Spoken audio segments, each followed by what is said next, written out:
We will call the meeting to order. And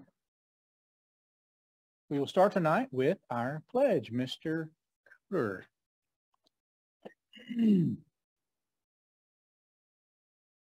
Good evening. My name is Chris Coder. I'm the principal at Willow Springs. Tonight, I would like to introduce one of our Willow Springs Middle School students, Kaisa Sykes. Kaisa joined our Lovejoy family just last year. She decided to participate in the PALS Leadership Program in 8th grade because she knew all too well what it was like to be a new student in a new school. She wanted to help others feel welcome and accepted. Kaisa is a smart, kind, committed, and funny student, all characteristics of a successful leader. I had a chance to talk to Kaisa a little bit today. She told me that she really enjoys playing golf, that she is in theater. I just found out that she got one of the roles in our upcoming theater production of Willy Wonka, and I know she's super excited about that.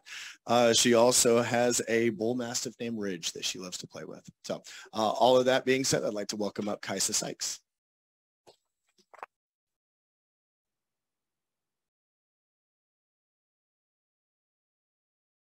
I pledge allegiance to the flag of the United States of America and to the republic for which it stands, one nation, under God, indivisible, with liberty and justice for all.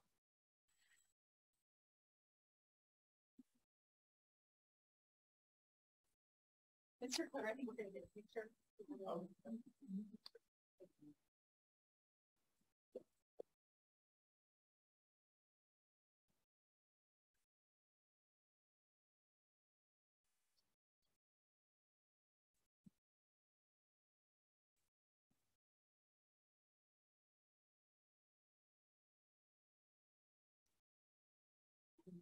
Thank you.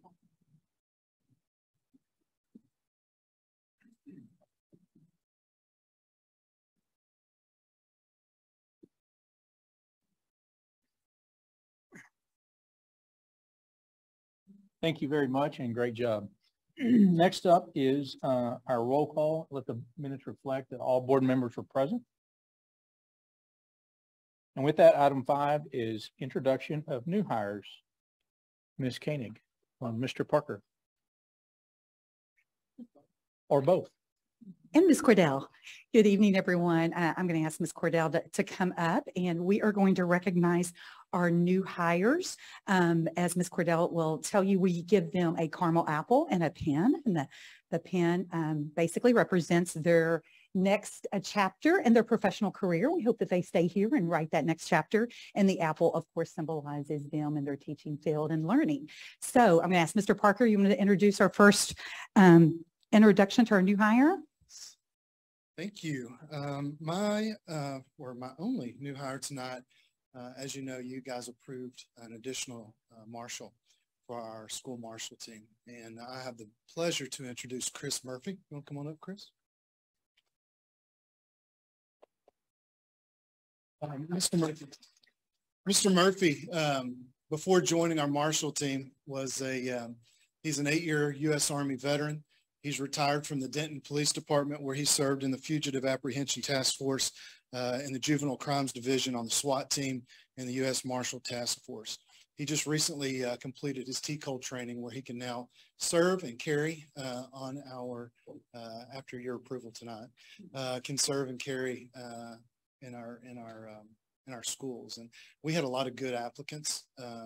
He far and away stood out, and he's going to be a great addition to our team. We're really glad to be able to add him to help keep our staff and students safe here. Thank you. Thank you for being here.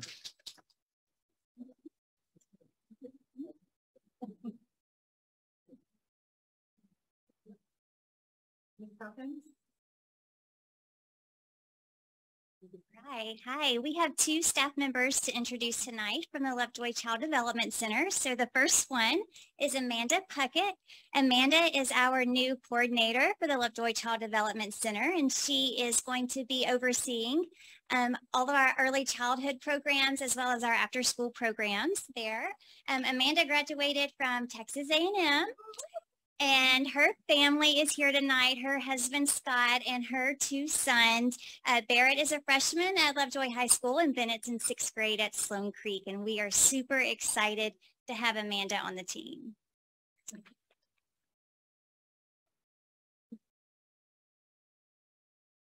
Right. We also want to introduce Susan Patno. Susan is one of our pre-K teachers at the Lovejoy Child Development Center. Susan graduated from the University of North Texas, and she has 2 children as well. She has one son that's already graduated from Lovejoy named Quinn, and then Kala is a senior at Lovejoy High School. So we are super excited to have Susan as well.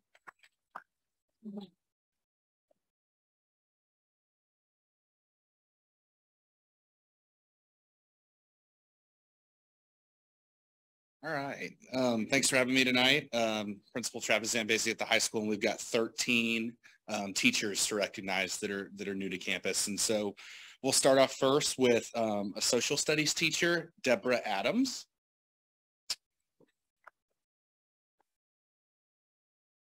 And Miss Adams got her bachelor's and master's at Abilene Christian and has 4 years of teaching experience. So congratulations. And then a couple are not with us tonight, but I'm going to announce them anyways. Morgan Alexander's our broadcast teacher.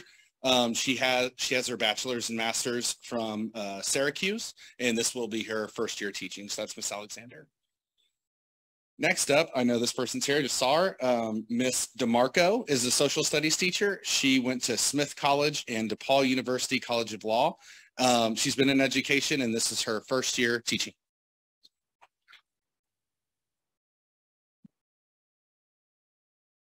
Next up is an English teacher, Christy Green. She got her bachelor's and master's from Texas Women's University and has 8 years of teaching experience.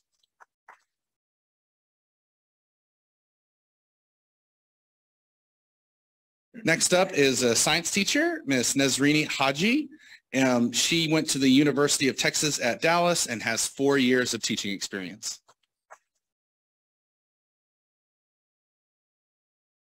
All right, is Miss Hart here? Okay, I'm gonna introduce Miss Hart. She is a social studies teacher from the University of Minnesota. She's got 1 year of teaching experience. Along with her, someone who's also not with us here tonight is Miss Helmerich, a Spanish teacher. She came to us from Coppell ISD, and she's graduated from the New Mexico State University with 12 years of experience. And we'll move on now to someone who's here, Miss Parker Morrison Tuason. She's a special education teacher. She went to the University of South Carolina, and she's a first year teacher. Congratulations.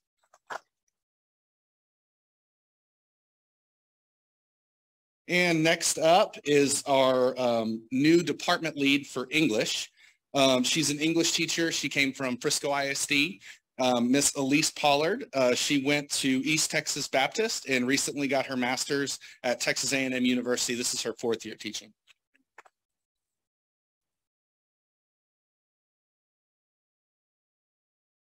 Next up is Miss Clarissa Shirley. She is our yearbook teacher.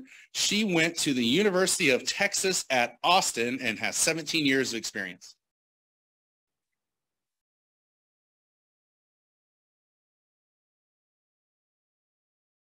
Not with us tonight is Mr. James Small. He's our new special education teacher. He went to Long Beach State and has 7 years of teaching experience. And is Miss Tomlinson here? All right, we'll end with one who is here. So real quick, Miss Tomlinson went to Texas Tech University. She's an English teacher with 8 years of experience. And last but not least, also coming from Frisco ISD, she's actually an English teacher and debate teacher and our new head debate coach. Miss Reagan Varnell got her bachelor's and master's from Texas A&M University and has 4 years of experience. And so that's our high school teachers.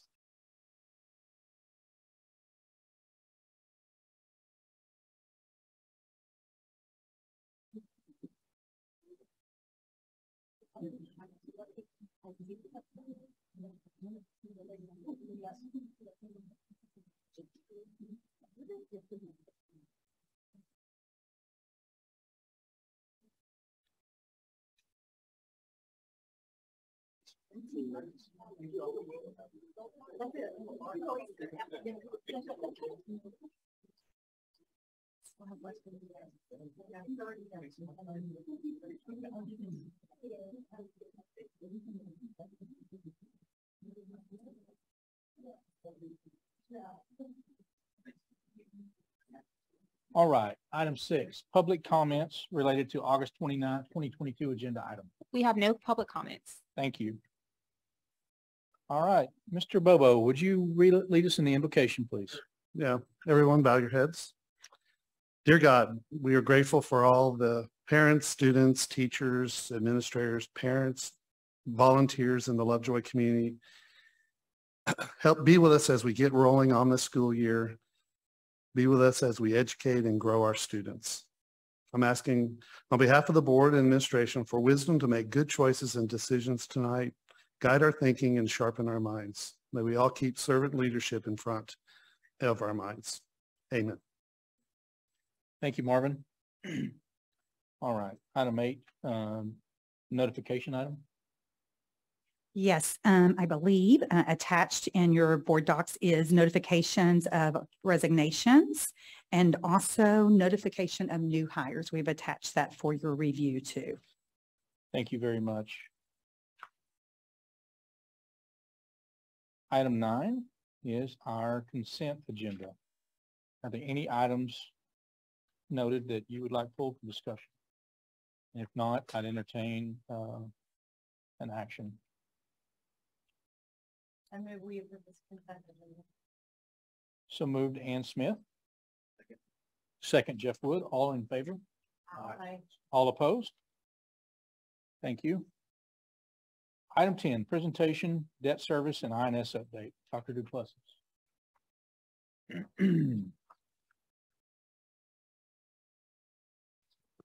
Good evening.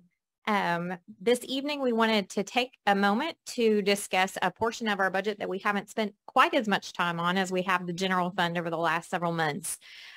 We do have an M&O portion of our funding as well as a debt service portion of our funding.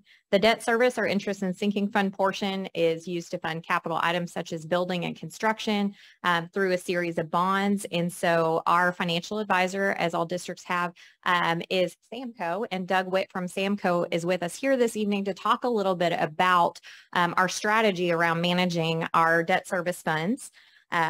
Last year in October of 2021, we received our first rating that the district received using 1920 data. In that first rating for indicator 12, we only achieved 8 out of 10 points. That is because the indicator is with the debt per $100 of assessed property value ratio sufficient to support future debt repayments. And so we didn't achieve quite as many points in that area as we would like to. And so we've been looking at some options that we would have to pay off some of our debt early, that we would have the ability to do so on our debt service side. So Doug is going to share some information with us on the detail around our bond series and some options we may have this year.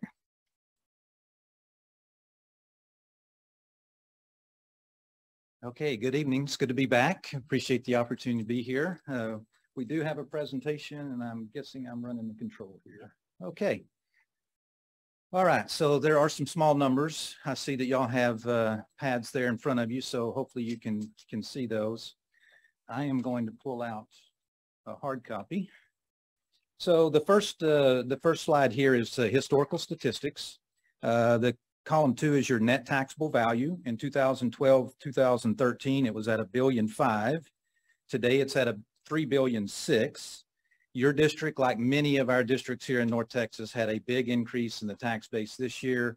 Yours was over 15% from the growth from 21-22 to 22-23. That was $495 million of growth in column 3. That's the biggest growth year that we've had since you've been in existence.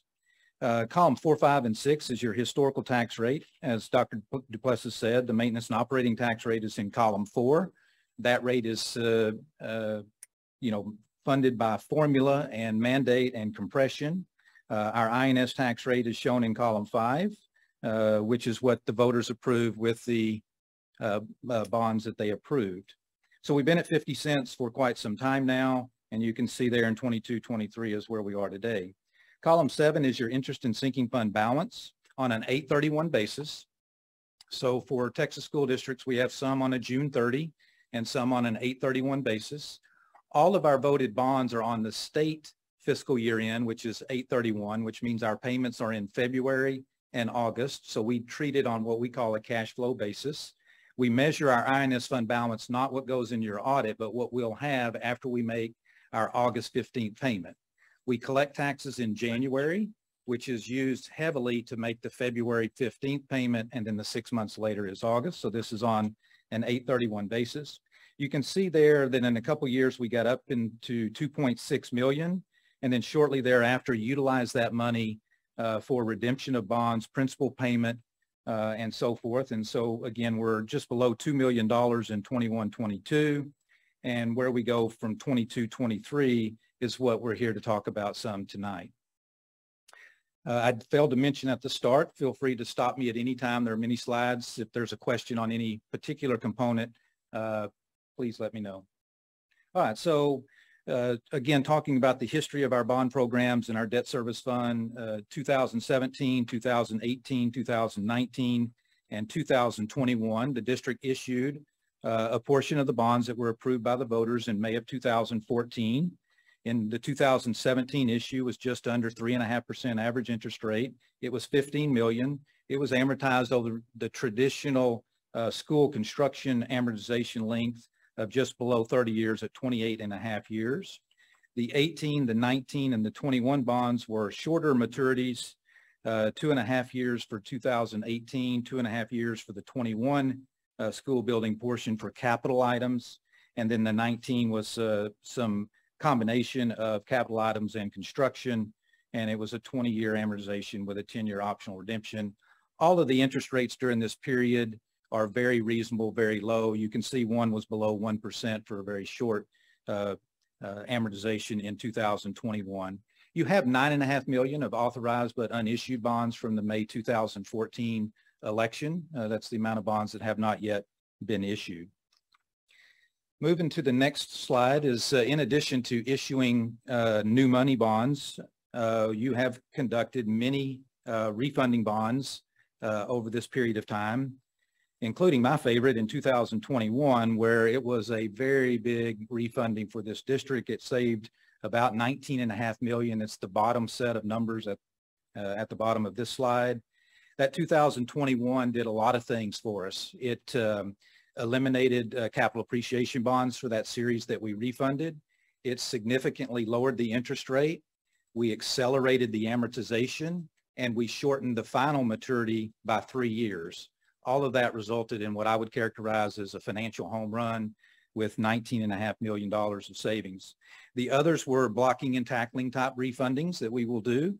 The 2016 resulted in 7.8 million of interest cost savings. The 2018 had a net interest cost savings of 1.6 million. The 2018 was a combination of lowering the interest rate on existing bonds, but also paying off principal early.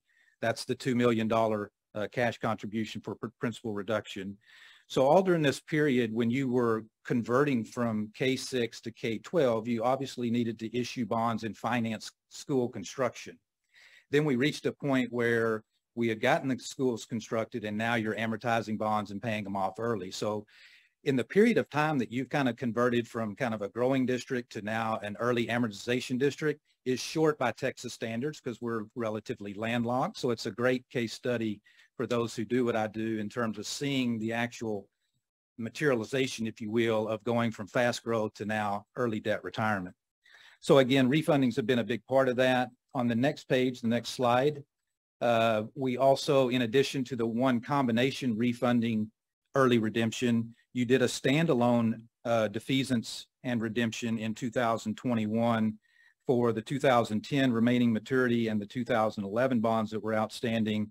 So you paid off $4.5 million bonds early, again, reducing the amount of principal and bonded indebtedness outstanding, improving the statistics that Dr. Duplessis was mentioning earlier. So again, that provided, by paying those bonds off early, over $500,000 of interest cost savings. So that was not a refinancing to just lower the interest rate. It was an elimination of all interest cost on that balance of bonds. The next slide is just to review. The credit ratings of this district are very, very good. We have both a Moody's rating and a Standard & Poor's rating. Of course, in Texas, we generally have the AAA rating based upon the permanent school fund guarantee when we issue the bonds. I don't know if any of y'all have seen the news, but the PSF guarantee has a certain amount of limit of bonds in Texas that it can secure and guarantee principal payment.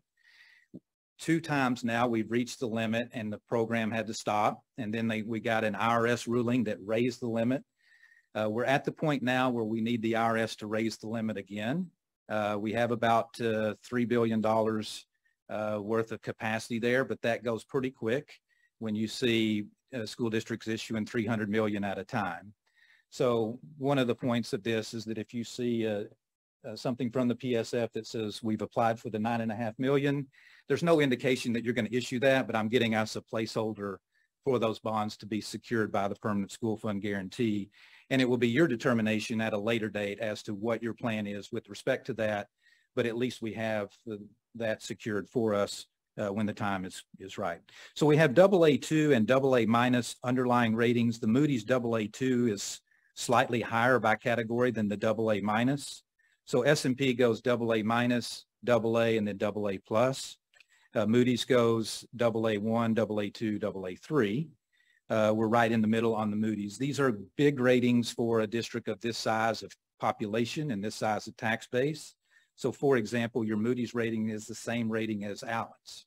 Allen has 5 times the population of students, 5 times the tax base, and yet we have the same credit quality that they do. And size matters in terms of our credit ratings. Bigger the economy, bigger the tax base, more diverse the tax base, bigger the population. Generally speaking, the starting point for credit ratings is higher. And then within those categories, they look at the things that we control, which is our budget, our operations, and those types of things. And you're in a category that's very, very good for us, particularly if the permanent school fund guarantee ever does run out of capacity. So I'm an advocate for the district. Y'all know this, but what the analysts cite, the independent analysts, there's 4 bullet points there that they cite: strong wealth and income indices, strong tax-based growth, historical stable financial profile with strong reserves. And that's something that y'all have to work on like every district. We have pressures in Texas school finance that every school board and administration has to deal with. So continuation of what has historically been a very good financial profile is important to you for credit quality. And then moderately high principal outstanding to assessed value ratio. So let's talk about that for just a second. What they characterize as moderately high principal outstanding, this is a national credit rating group. So they're measuring you against districts in Oklahoma and California and all the other states. Not all the other states fund their facilities like Texas does. We fund our facilities through voted bonds, and therefore we're going to have more principal outstanding than an equal neighbor in another state that has a different mechanism for funding facilities. If you just did a Texas review of your debt position to your assessed valuation and your population, you would not be considered moderately high, you would be considered moderate. You've gone where we were pretty high because we were growing and had to build the facilities. Now we're moderate. So for example, Allen has about the same statistics of debt to assessed value that you have, is an example. We have other districts nearby, several of them, as a matter of fact, whose statistics are about 3 times yours in terms of the amount of debt to assessed value. And it's because they are now hitting the growth. And they're looking out and they're building homes faster than they can put kids in classrooms. The only thing they can do is issue bonds and build the building. So they're going to be at the high end of this. So moderately high is a national standard. By Texas, I would put it at very moderate. And the rating category that you're in is high investment grade. All right, so moving on to the next slide. Here is a look at your principal and interest. The principal is in black. The interest is in red. You can see your profile is what I call fading over time, declining over time. At the top there at 18 million, that's our estimated revenues. So what that tells us is we have an opportunity to do what you've been doing in the recent past, and that is accelerating the black bars up to earlier years for early debt retirement, okay? And so that's the game plan. That's the current look. There's about 146 million of principal outstanding.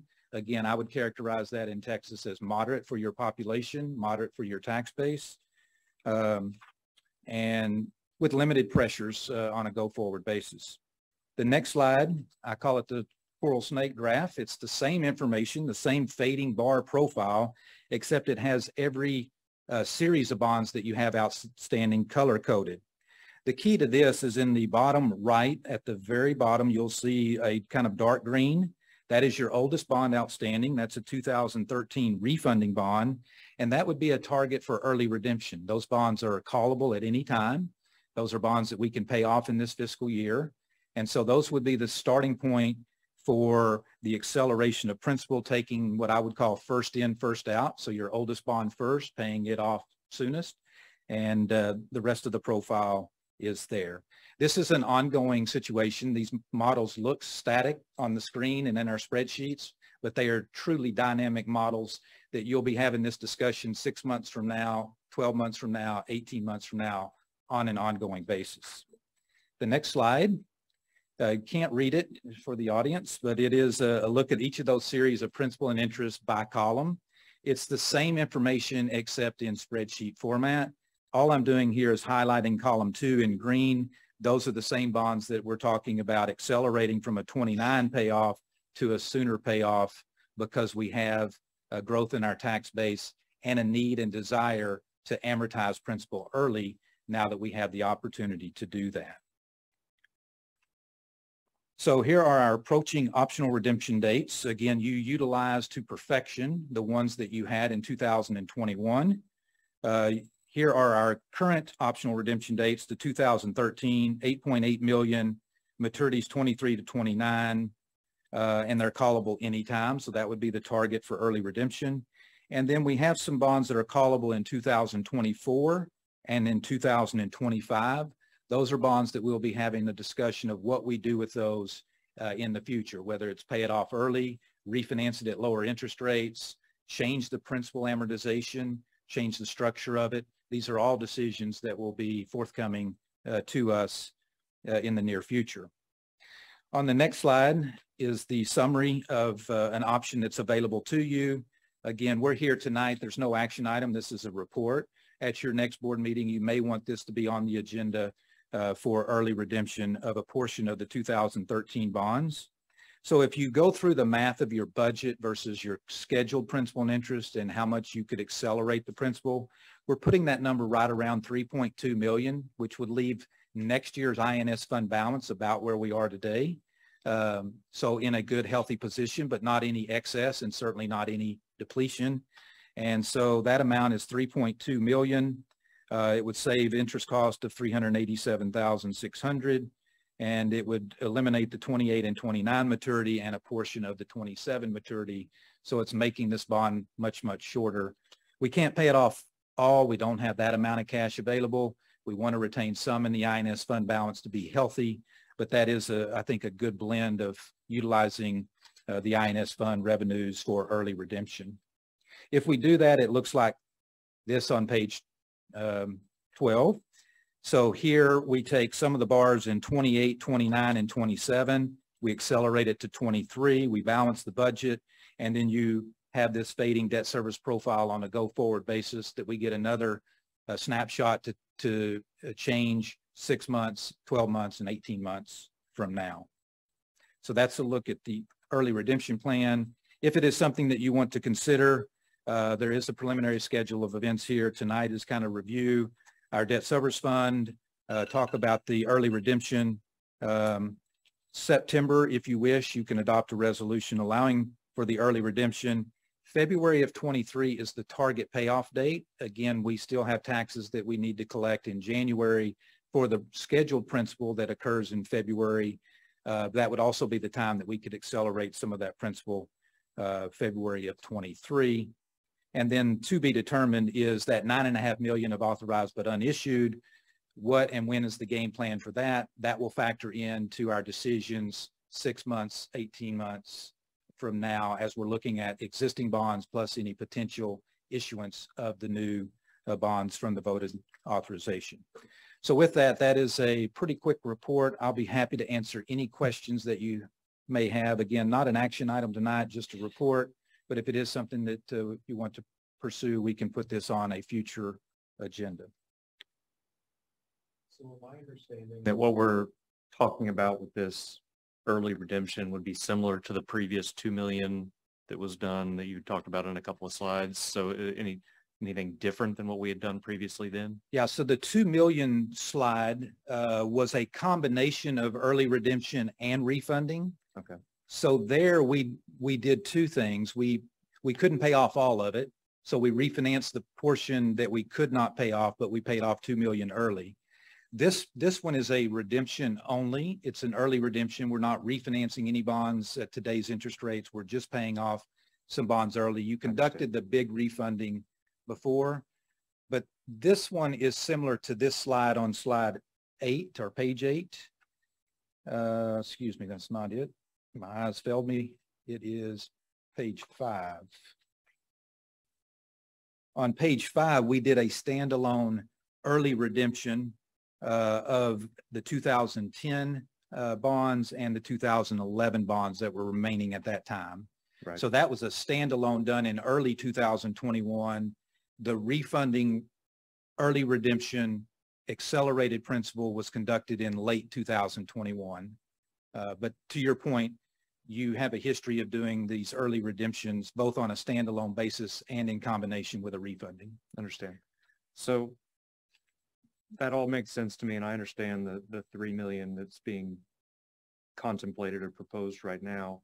It looks like the interest rates to be redeemed, or in that it says on the slide 2 to 2.5, and then on the previous slide it says there's ranging from 2 to 4%. Yeah, so there's more maturities than what we're actually being able to call in. We're calling in the longest ones first. And so And they have the lower rates? They can, yes. Yes. But they also have a longer period of interest. So it's do we just cherry pick the biggest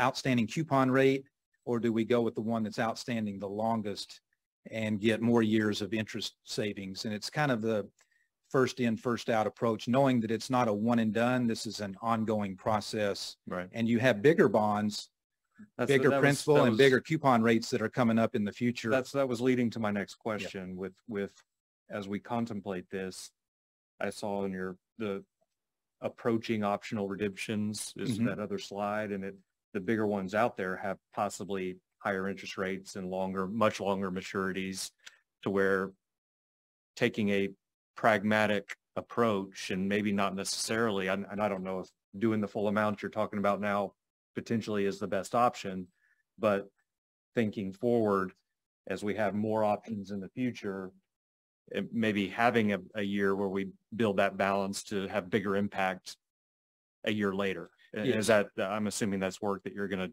be ongoing and, exactly. and advising us on. And that's a great question, because we actually studied it internally as well. It's like, okay, we kind of have this tax-based growth of 15% that is a big number for us. So what is the optimum use of that in the near term? And we went through all of the iterations and options that you talked about. We landed on this one for a couple of reasons. Number one, it's the first in, first out. So it's our oldest bond that we can start moving off our books soonest.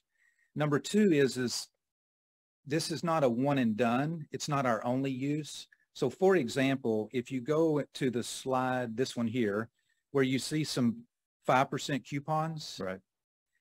Those will be bonds that we may, instead of paying off early, may refinance for savings. So it's not like by doing this with the 13, we're going to forego the options on the other ones. We're going to do something with those, either lower the interest rate or pay down principal, and it's not a one and done. So for example, if I just use the $3 million to go out and, not to get too technical here, but redemption means we have a call date upon us. Defeasance means the call date is in the future and we have to invest the money till that call date. So we can do both. But if I defease, for example, the final maturity that has a 5% coupon of the 15 bonds, that's good. That's a great use of the money. But refunding the 13 bonds is not feasible. It doesn't provide us any savings. Paying off the 13 bonds does save us money. Refinancing the 2015 bonds will provide additional savings. So that's where we go to, where's the money best use? And it's in the context of a multi-year decision as opposed to a singular. But you're right. If this was one and done, we would target a different bond for the 3.2 million. But because we're going to pay this one off early and it creates the hole there that you see. So you see in the middle there, there's two bars that are higher than the others. Yep. That's from the payoff. Exactly. So those 2015 bonds, when we go to refund those, they may be accelerated right into the position of what you're paying off early, thereby creating additional savings to those from that bigger, higher coupon. Okay.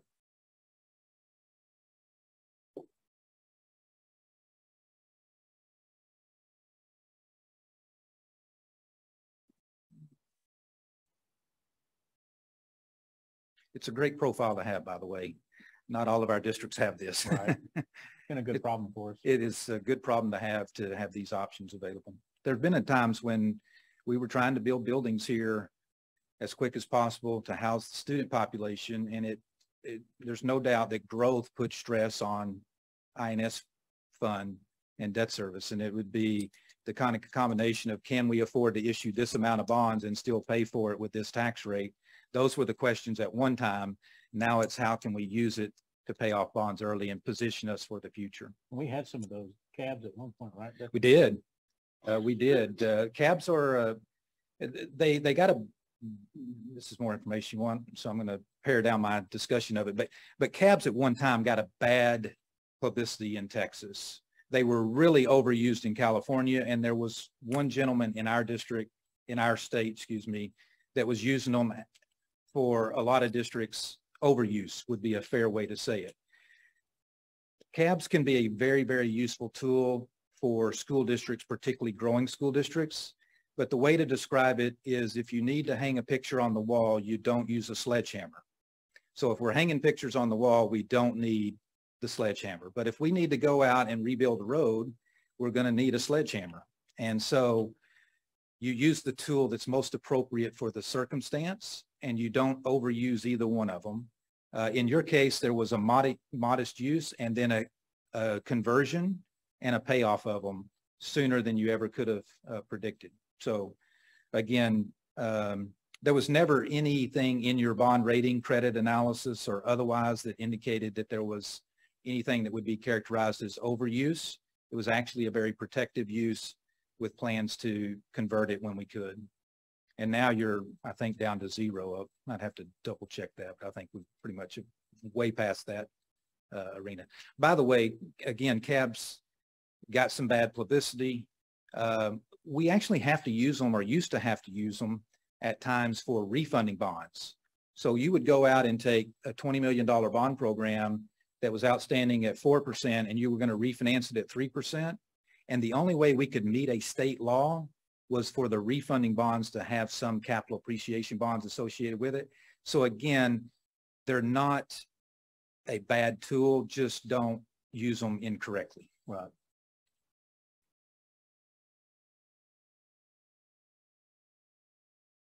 Anything I missed? I was just going to provide a couple points that I think are important. All of the problems that he might have had several years ago, he shifted to me on the general fund side. So if you do look at the tax rate on the second slide, it is not correct for M&O because that was prior to us receiving the final compressed rate from the state. It is correct on the debt service side, which he enjoys all 50 cents of, so that we can do these kinds of early redemptions. But I just wanted to clarify that. And for those that may not know what the $9.5 million was, so those are bonds that have been approved by the voters, but not yet issued by the district. So what that means is, big picture, with our debt service fund, we have some ability to improve our debt portfolio by doing an early payoff. We still have this $9.5 million available if we have some type of emergency or purchase that we need to make for other things. So we feel like we have kind of this space available to consider this as an option. But I just wanted to provide those couple of notes, and we can address any further questions.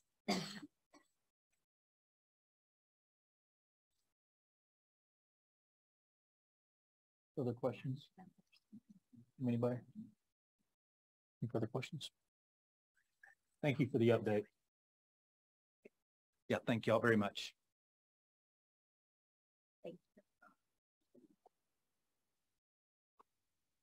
Item 11, consider and act on DC local employment practices.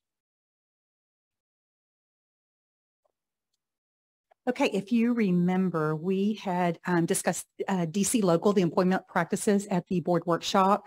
And what we were talking about is that Ms. Cordell had options and the authority to approve personnel contract from March 1st to 31st to August 31st.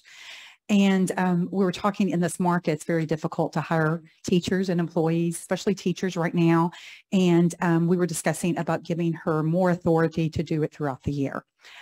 We did work with TASB to revise the policy, and these were the suggestions that they made, that Ms. Cordell would be able, that you would delegate her final authority to do that for all positions except principals, directors, and cabinet members. We think those are high interest levels that we would bring before the board and want some discussion and thought for those. But for the teacher, coordinators, those types of things, she would have authority to make those decisions and hire those. As I spoke last time, a lot of our districts are going to open contracts, and we actually Tuesday after Labor Day, actually have a career fair that we will be attending at Texas A&M University Commerce for recruiting, looking for like December and January graduates. So anyway, so we are recommending for you to, or the administration's recommending for you to approve DC local employment practices. The policy is attached in the board book. Questions about that? Clear on the recommendation to amend. Okay. Questions? If not, I need a motion. So move to approve the DC local. Marvin Bobo. Second. Second, Amy Smith. All in favor?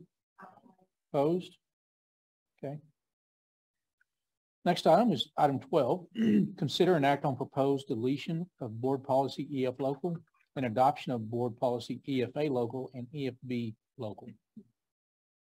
Okay, this was also shared during the August board workshop, and what we are recommending is that our current policy EF local that addresses instructional resources and instructional materials, we delete that and create two new policies, EFA local and EFB local. EFA separates what instructional materials are where it does not include library books. So that would just be a standalone. It would include textbooks, supplemental resources for the classroom, any other instructional resources, whether it's hard copies, electronic copies, whatever we're using for teaching and learning purposes. So it's to enrich the educational programming in the classroom. And then EFB local would specify library materials. And so that would include any of the materials that we would have in the library, whether it's electronic or hard copies, any supplemental materials that we would purchase with library funds and have dedicated to the library. So also within this EFB local, we included some verbiage about parental involvement and partnerships when it comes to selection of our students when they are checking out materials in the classroom, in the library, where parents would have some input and some awareness of that. It would also have some protection from some inappropriate material that would be in the libraries. And what we're talking about there is that when we're going through a selection process, the librarians are going through a selection process, there is criteria set forth on how they would select those materials for the libraries. And then also an expedited interim review, which is probably the most significant change to this, to where if we had a challenged book in the library and it met certain criteria where with the penal code, it would be, we would expedite that review by removing that temporarily until the committee had time to review that. So that's the major change to this particular policy. So Just some updates that we are going to have going on right now with our libraries. We're continuing to implement processes for the selection of our library instructional materials and the annual ongoing weeding that we do to make sure that we don't have we have up-to-date, not out-of-date materials in the libraries. Also, professional development for our librarians is an ongoing process. We are going to be adding this year that parents will receive a weekly report of the library instructional books that or materials that their students have checked out. So an email will be generated every Friday. I believe it's the day we're going to do it, to where the Destiny, the Follett system that we're using for our collection, will generate an email to a parent to let them know what their student has checked out from the library. And then if there are specific instructional library materials that parents do not want their students to check out, they can communicate directly to the campus and have those flagged so that their student would not be able to check those out. So that's not within the policy. That's just some procedures and practices that we're going to be putting in place. The changes, I was waiting for the approval on the policy. I'm going to be meeting with our lead librarian this Friday. So our hope is that we're going to be implementing those emails hopefully by next week. Instructions from the campuses on parents are interested in taking things off the list, that sort of thing. Correct. Mm-hmm.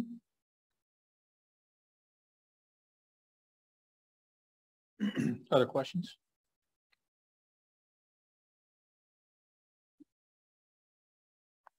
All right, we need a motion.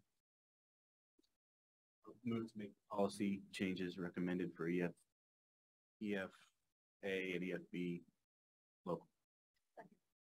And delete EF local. Again, yeah. So moved.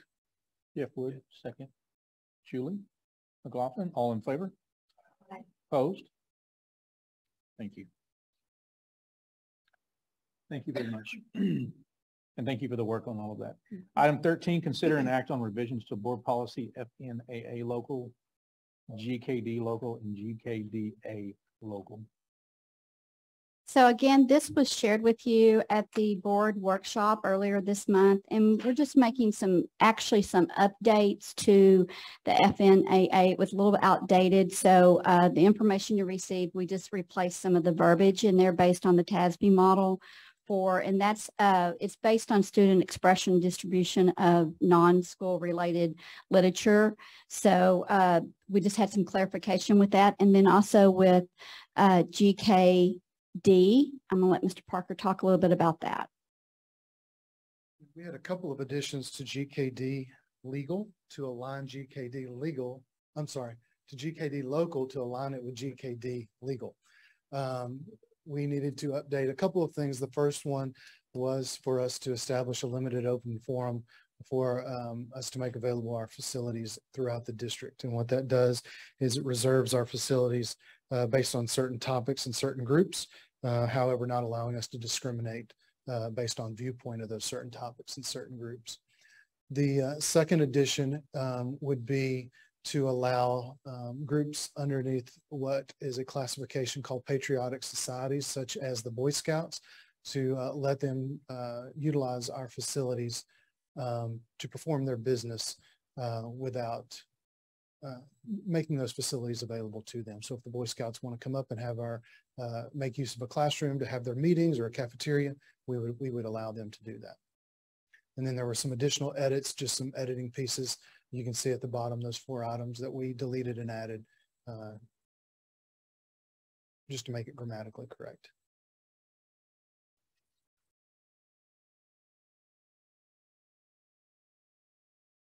So again, both of these policies had not been updated, and so it's based on the updates with TASB.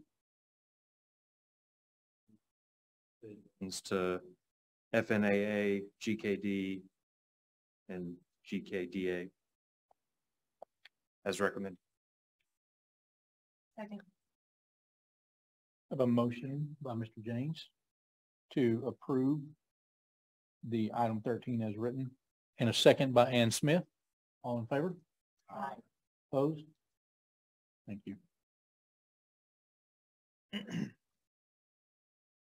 Item 14, presentation of the 21-22 State Accountability Rating Report. Dr. Tinsley. Have some great news to share. I know that you've seen some of this out in Connect with Katie and also on social media. We are thrilled to announce that we received a rating, an overall score of 99 out of a possible 100 in our 21-22 accountability rating. We were one of 2 districts in the state that had the highest score, and the other district was a significantly smaller district with under around 250 students. So we have much to celebrate here. So I'm going to walk through here with you a little bit about how we received that rating. So just kind of bear with me. We're looking at 3 areas. We look at student achievement, student progress, and closing the gap. And you can see there in the presentation what we actually scored under each one: 98 out of 100 in student achievement, 93 out of 100 in school progress, and closing the gap 100 out of 100. So I'm going to go a little bit more in depth with each one. Student achievement is basically what measures whether students met expectations on the STAR test. So that's just your the results that I shared with you back in July.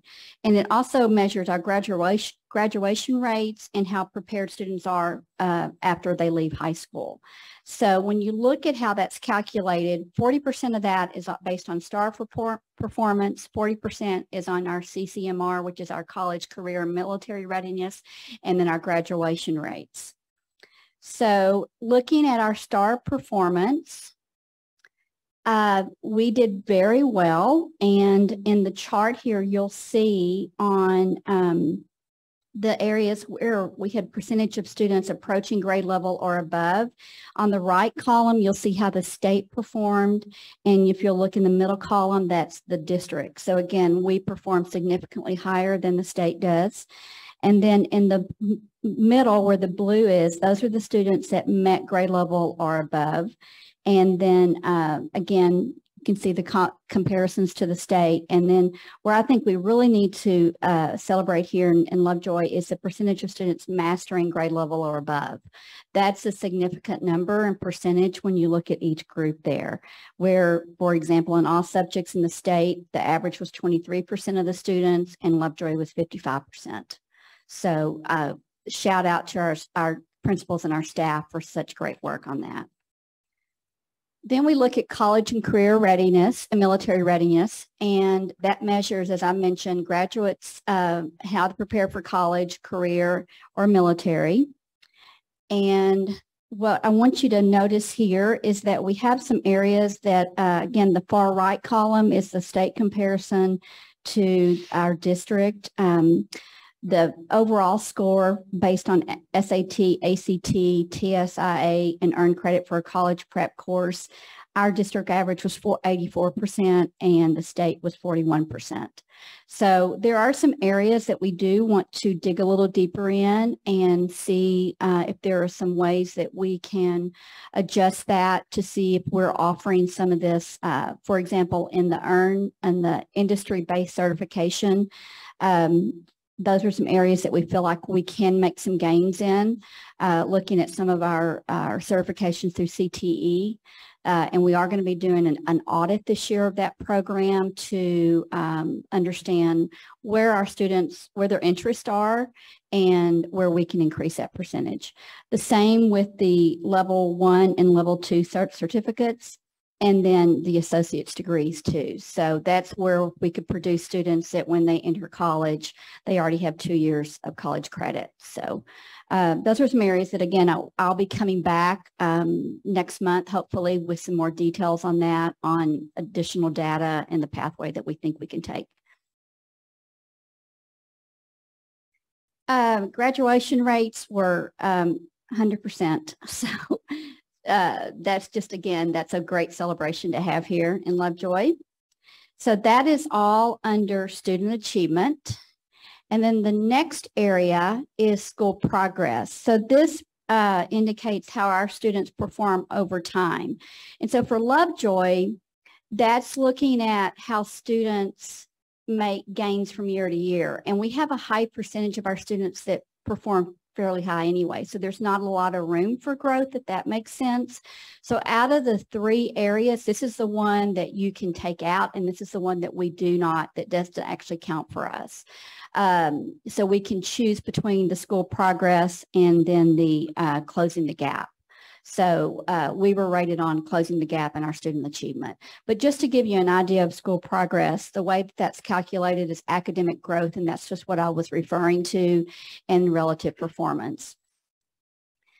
So again, it shows the amount of growth students make from year to year. And then we'll be bringing to you more information about this, comparisons to other schools that are similar to campuses. So for example, Custer Elementary will have a list of schools in the state that are similar to demographics and performance to see how they rank up against those other schools. And we'll have more information for you on that too. So if you look at our school progress there, academic growth at 93%, 90 scored to 93. Now, on closing the gap, that tells us how well our district is ensuring that all student groups are successful. And when we say student groups, that we're talking about some subgroups, and I'll talk about those in just a minute. But the way that we calculate that is academic achievement is 50%, graduation rate is 10%, English language proficiency is 10%, and school quality is 30%. So when we look at academic achievement, when we talk about the groups of students that are meeting the set state targets, these are the groups that we look at. We look at race, we look at special education, continuously enrolled students, English learners, and our economically disadvantaged students. And we do the same with the graduation rates, where we look how our groups of students are meeting performance targets set by the state with the same areas. And then our English language proficiency measures how our emergent bilingual English learners are performing, which we don't really have a really high percentage of those. And then school quality measures where we go back to the CCMR, how prepared our students are for the workforce, college, and military. So you take all of those, and the chart that I'm sharing with you right here, it tells you where the green check mark is where we met the target. So basically, we met the target in all areas. And if it's blank, that meant we did not have enough students where it would have counted for us. So we did not have any groups not meet target. So what does the A mean? It means that we serve majority of our students very well. We encourage high academic achievement here and growth for all of our students. And then students are well prepared for success in college and career readiness. So, and it really just reflects, I think, a commitment to recognizing high student achievement and highly effective educators here in Lovejoy. So great information, and we will have more to share with you soon. So any questions? This is a great start. Awesome. Yeah. Really proud of our team here and the work that's been done to make this reality. So very thankful. Yeah. Any questions? All right. Perfect. Thank you. And congratulations to the team. All right. Item 15 is our annual progress report on our district improvement plan for the 21-22 school year. Okay, so we have the 5 priorities here set forth by the district, and this is to give you an update on our performance and on all of those 5 priorities and the performance objectives. So we're going to share the mic here on reporting that out. So just some things I want to lift up on priority 1. It has to do with growth in student academic achievement. And if you look at progress target 1, it's the percentage of 3rd grade students that score or meets grade level or above on the STAR reading will increase from 68% to 73% by June 2024. And we are well ahead of that. We met 81% for this year in our 22 STAR results. Also, the same with math, where we were looking at third grade students meeting grade level or above on the STAR math in third grade. We had will increase 65% to 70. And again, we exceeded that by 76%. On social studies, we did make growth. We had a goal or progress measure 62% to 67% by June 2024. We did grow by up to 64%. However, we do feel like if we can really work on alignment, and I mentioned that before, because the 8th grade test is not what's taught in 8th grade in social study, it's what's taught prior to 8th grade. So that is what that means is that we really need to ensure that what we are doing in the grades below 8th grade, we're preparing our students to be successful on that test. Also on the economically disadvantaged students, we would decrease that from 28% of our students to 20% in all subjects, where you're really closing the gap that I talked about. And we did close that gap, so there's only a gap of 17% right now. And then on masters on grade level on all STAR subjects, from 49% to 59%, we met 55% on that. Next page, the percent of graduates that met the criteria for college, career, and military readiness will increase from 97% to 99%. We had 94%. We do think we have some reasons and some data why that may have dropped somewhat. That can vary sometimes based on the size of the senior class. But again, we really want to dig a little bit deeper into that data, and we'll bring more information to you later on that. On number 7, we'll utilize formative assessment data to differentiate instruction and support student academic growth. We did have some pieces in place for formative assessments, and where our teachers were doing, where we're not waiting to do a summative assessment, but where we're doing assessments regularly through a balanced assessment program. We do feel like those are some areas that we'll be able to dig a little deeper into this year through our PLC framework, when we are looking at those questions. What do we want our students to know? How will we know if they've learned it? What will we do if they haven't learned it? So there's more work to be done on that through PLCs and RTI. And I'm going to let Sancy talk about number 8. So number 8 really talks about the implementing evidence-based practices that address the needs of students in special programs, positive behavior support interventions, and support. And so we really started that work last year with the needs assessment and really looking at, from the teacher's perspective, what are they needing to help support students in the classroom. Definitely tailored some sessions during Learning in Lovejoy to start that process. I'll talk a little bit later in my cabinet report about the specially designed instructional coaches as we look at going into this year to how to best support and build that capacity. The area that we're still needing to shore up, the last part of this where it talks about support that integrate best practices on grief-informed and trauma-informed care. And the Student Services Department is looking at that, and how do we want to continue to grow and support that for students on the campuses. So that is still a work in progress.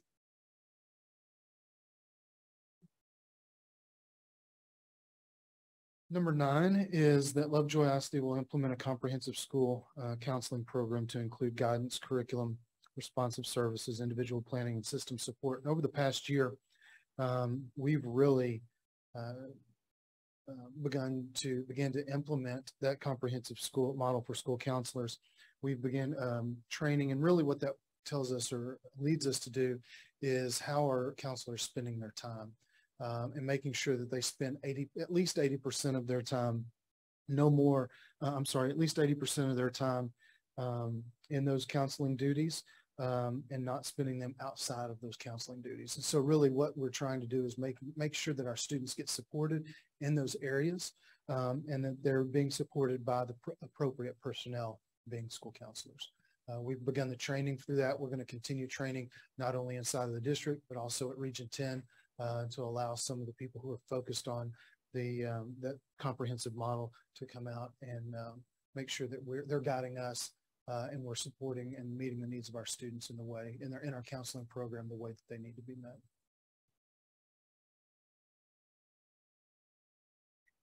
And you've heard a lot about this already, but Lovejoy will develop a plan for implementation of professional learning communities. We facilitated that. We started some work on that back in the spring, where we brought Dr. Noonan in to do some work with our campus teams.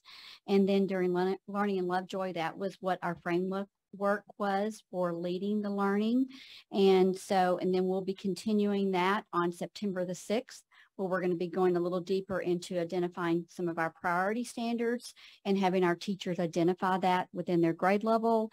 And then November 7th and 8th, Dr. Noonan is going to be returning for our professional development to do work on the other two questions. What do we want our students? What if our students don't know it, and what will we do if they don't know it? I mean, what will we do if they do know it? Excuse me. So, but we'll go a little deeper into that with our teams and when we come back in November. Okay, and priority 2 has everything to do with HR. So definitely we want to continue to strive to be recognized as the employer of choice for educators. And that truly goes back to our culture here. Just very inclusive and just a great place to be and supportive. The first one, priority, the first item is recruit and retain highly quality team members. And I think we did that through networking this year, recruiting high quality people, looking at that talent. We hosted a job fair. We worked with finance and providing some financial bonuses in those high needs area. We also tried to recognize people with the Heart of Support and the Heart of Teacher Awards, recognizing Teacher of the Year. And at the end of the year, our celebration, of course, we want to continue to do that and celebrate our employees there.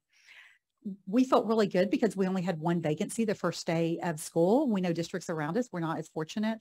Some of them had 25 to 100 vacancies. And so we felt very, very fortunate. Of course, we do have that one filled. Also, during that, we also had to look at attrition because we knew to be to follow the financial sustainability goals that we needed to go from 600 employees and go down somewhat. And so currently we have 522. We do have some unfilled positions there, but that also was something that needed to happen. And providing learning opportunities. We did Learning in Lovejoy. We're doing some leadership development with campus administrator and lead teachers, special education, professional development, new teacher training, MTSS, response to intervention, but some opportunities for our teachers to learn and grow too. And of course, we're always looking at ways to refine the interviewing process and our hiring processes. I think part of that is it seems that sometimes that process can be lengthy, and we're trying to get those done as quickly as possible. We know background checks can take 24 to 48 hours, but just getting those people interviewed, vetted, checking references for that to happen and to continue to get that top talent there.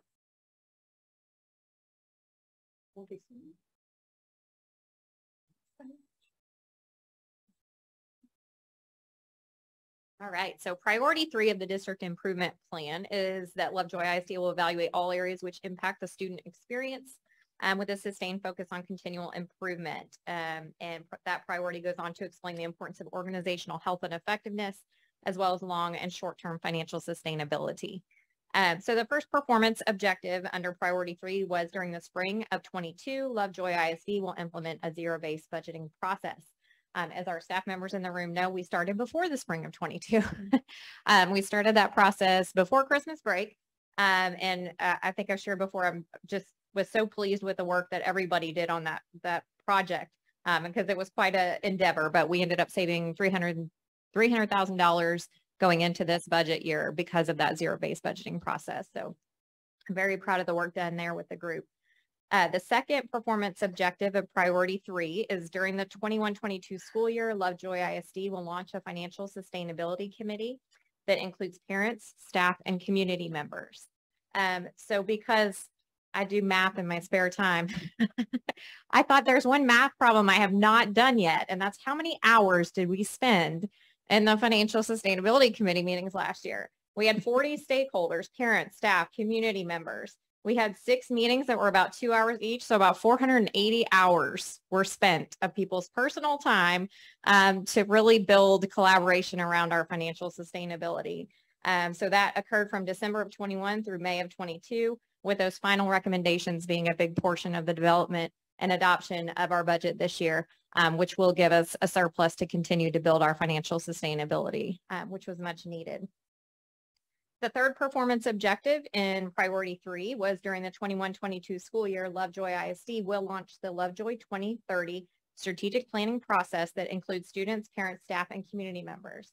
So I think Katie's committee was bigger, but 3 great meetings all day. Got to hear from students, community members. It was really fantastic. And I was excited because I got to talk about operations a little bit in addition to finance, but there was extensive planning processes that went into place as part of that really forward-looking plan. And so 100 Lovejoy ISD stakeholders were a part of that process.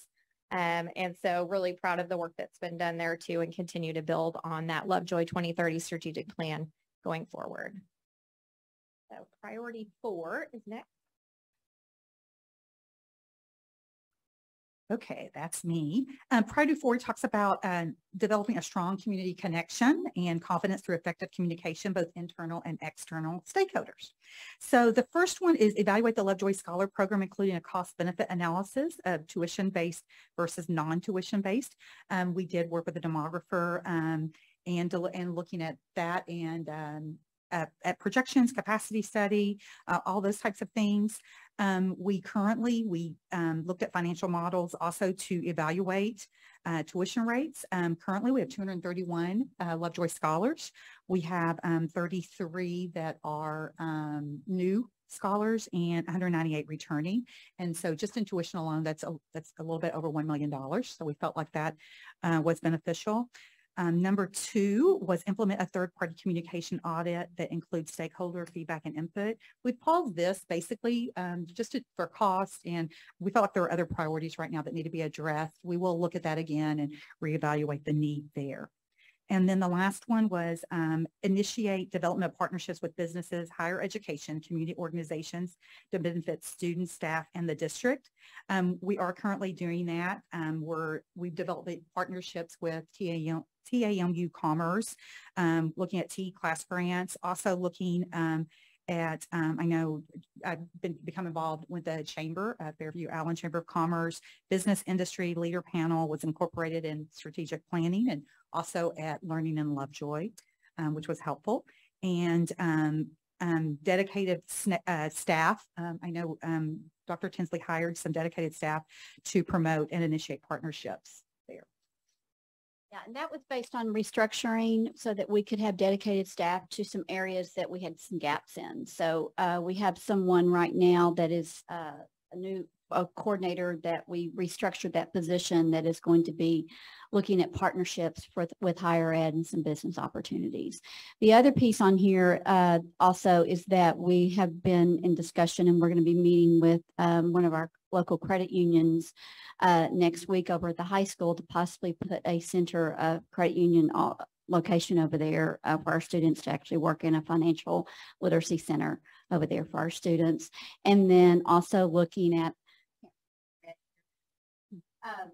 we visited Collin College Technical Center, and when I was referring earlier to some of our CCMR, there are some opportunities and some certifications that we feel like we can capitalize on for some of our students in partnership with Collin College. And speaking of Collin College, something else that we found out is Collin College offers a work study program that we're looking into this fall. And so basically we can have some interns work with us and then they pay them. We do not pay them. So we have put some job postings out there for HR, communications, those types of things. So it's a student that could work with us that's getting a degree, and actually the funding would come through work study.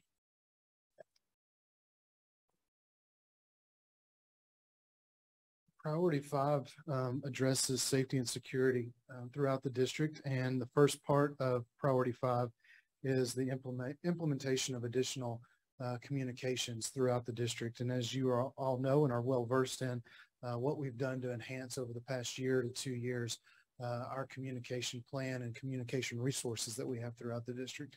The first couple being a call patch service, which allows someone who's responding to an emergency to call, who we use now a third party, to put them in contact with a managing director. So we have managing directors who are Mr. Littlefield, Ms. Tinsley, and myself. And so instead of a person who's responding to an emergency having to give us a call, they call this service, and that service does the calling for them, so that person can really address the task at hand or the emergency at hand. Next is a call bridge service, which allows numerous people, an unlimited number of people, to call in, be connected on one phone call to really determine what actions need to be taken in response to an emergency. So do we need to call 911? Do we need to have a nurse? Do we have counselors on site? So we can make those decisions in one phone call as opposed to having to make multiple phone calls and really saving a significant amount of time. Finally, as you know, we have upgraded our communications as far as radios throughout the district. And then also too, in the next couple of weeks, we'll have our cell phone repeaters installed to increase our cell phone coverage throughout the district as well. The second facet of Priority 5 is our monthly drills, or our not necessarily monthly, but periodic drills that we that occur throughout the year. You can tell the approach from our campus administrators and how urgent they are to make sure that it's not just a checkbox that we check off to make sure that they're done. Most of them, if not all, really implemented or went through their drills in the first week of school to make sure that our kids knew what to do in the event of an emergency. It doesn't do us a whole lot of good to wait until October to do a lockdown drill. We need to get that done the first week of school so our kids already have in mind what happens in the event that we have to go into a secure lockdown. And then number 3 is the implementation of a behavioral threat assessment team. And this, if you've never seen this behavioral threat assessment team in action, if you will, it's pretty impressive because there's 5 people who make up this threat assessment team for the district. It's Stephanie Kranz, Ms. Fuller, Mr. Littlefield, myself, and Angie Lindblom, who's our social worker. And we are tasked with representing different facets of a threat assessment, and those facets are nursing, counseling, somebody who has served in a campus administration role, and then security. And what happens for that threat assessment team, and we've actually had to implement that a couple of times even over the past 2 weeks, is when a student makes a threat, either verbally or behaviorally, this threat assessment team comes together and tries to determine, number one, how significant is that threat? How urgent is that threat? What does our response need to be? What actions do we need to put into place? And also too, in the part that I didn't recognize or realize is how do we support the student who made that threat from a social standpoint, from an emotional standpoint, to make sure that they have the resources that they need? Because if you make a threat like that, you're experiencing something made you say that, something made you do that, and we don't need to just eliminate their needs as well. So it was really, you never want to have to come together, but in the event that we do, which we have, it's nice to see that child is also taken care of and supported in a way to get them the help, whatever help that they might need. And so our next step in that is to establish campus threat assessment teams. There is a full day of training that goes into being trained on threat assessments, how to respond to those threats. That's done through the Texas Security School Safety Committee, or Center, the Texas School Safety Center. So there's a full day of training that goes into not only establishing what that threat assessment team is, but how to respond. So it's a great tool that we have, and we have some people who have the best interest of kids at heart when we do come together. So that is a summary of our progress that we made this past year on our district improvement goals. We'll be coming forward in October with our proposal and approval for our district improvement goals for 22-23, and campus plans will follow that as well. Any questions?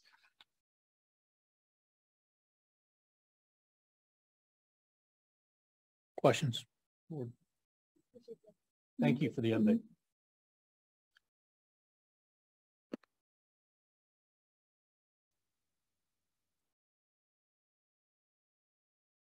Everybody doing okay? All right. Item 16, presentation on House Bill 3. I don't know if we need a quick break. We're good. Presentation on House Bill 3, early childhood literacy, early childhood math, college, career, and military readiness, proficiency goals, and present progress measures. Okay, you saw these goals embedded in the district improvement plan. That is a requirement from House Bill 3, but I'm going to walk through now with you the statute and what it explains that boards are responsible for. And this is just really up for discussion. This is not for approval tonight. So House Bill 3 requires that school boards adopt detailed plans developed by their management teams that contain detailed, specific, quantifiable goals in 3 areas. So I'm going to go into the 3 areas for you. The first area is early childhood literacy proficiency, early childhood math proficiency, and then college and career military readiness. So when we develop goals for the early childhood literacy and math, we're developing those goals for the performance on the 3rd grade math and 3rd grade reading assessments. It's not, those are the only ones that are required for House Bill 3. The plan must include progress measures when we are looking at what we're doing in pre-K through 2nd grade in these 2 core content areas so that our students are proficient when they finish 3rd grade in those 2 areas. Also, that has to align with the mandate that we use assessments for getting a benchmark of where our students are and the growth measure that we'll have at the end of the year within each of those. So then for the goals for the college, career, and military readiness, we look at academic proficiency on instruments such as ACT, SAT, TSI, AP exams, and dual credit performance. The career ready, have they completed some of those industry-based certifications that I was referring to earlier that we feel like we could make some changes with that to get more students involved in those. And then also looking at our special education students and their success in the workforce and placement there. And then with military ready, enlisting in armed forces and reporting to basic training. We'll look at percentages there as well. So when I said quantifiable goals, measurable goals, so each goal must contain a baseline. So what is our current state? And then a target. So what are we shooting for? And then looking at the population of students that we want to measure. And then we look at the month and the year as well too within that goal. So that's what we call in education SMART goals, basically. These annual targets must be included for each goal in addition to a 5-year target. So over time, are we making progress over those 5 years? And then, of course, the board adopts the outcome of the goals and progress measures for each of those areas with literacy, math, and CCMR. So just to let you know, and I referenced this when we were going over the district improvement goals, we had a goal where the percentage of our 3rd grade students would score, it meets grade level or above on STAR reading. We would increase from 68% to 73% by June 2024. And again, we far exceeded that this year. The same with math. We would increase from 65% on 3rd grade to 70% by June 2024, and we exceeded that as well. And then the same percentage that I gave you earlier too on our CCMR performance. Okay, so these are the proposed literacy goals. Is that we would have the percent of 3rd grade students that score meets grade level or above on STAR reading will increase from 81% to 87%. I'm going to have to go back to my goals here. I can't read sideways here on the slide, so excuse me. Let me get to my book. So from 81% to 87% by June 2025. So again, we're pushing that out several years. So you can see where we are this year at 81% and where we want to arrive in 2025. We also break that down by the student groups that I talked about earlier as well too. So how are we going to do that? So we're going to look at, first of all, our kindergarten students that are reading on grade level or above will increase from 79% to 85% by June 2025. So what we had this year, we had 79% of our students that were on grade level by the end of kindergarten. What are some strategies that we would use? We have had all of our kindergarten teachers and our special education teachers who support kindergarten complete the Texas Reading Academies. And if they're new to our district and they did not complete it, they're currently going through the Reading Academy now. We're going to be increasing frequency of progress monitoring. And when I talked about a balanced assessment plan earlier, what are some ways that we're doing not just formal assessments, but either through like running records, through just observation of teachers. There's different ways that we can measure the progress and intervene as appropriate. A culture of collaborative team planning. So what that basically means is that kindergarten teachers, they're looking at all their kids together. They're just not looking at the students in their classroom, but what are we doing as a team and how can we be interdependent on each other to possibly share students? If teacher A is really having success, what is she doing to help, to share those ideas? So that's through that professional and learning communities framework. Again, the use of common formative assessments, intentionality on intervention, and also enrichment. We have a lot of kids that come to us reading. So what are we doing to extend learning for those students? And then we're going to be implementing this year, and you'll see this on most of the slides. We're putting in place vertical teams of teachers. So we're going to have a literacy vertical team that you will have representatives from pre-K all the way up through 12th grade, so that we're creating some alignment and some common practices, and also having teacher voice at some decision making with teaching and learning planning here in the district. So progress measure 2 looks pretty much the very same. It's just that it's referring to first grade, and the percentages are going to be a little different there. But again, the strategies are very similar. And then the same with second grade. So if we can increase those percentages in those lower grades, then we feel like that we're going to meet our goals in third grade.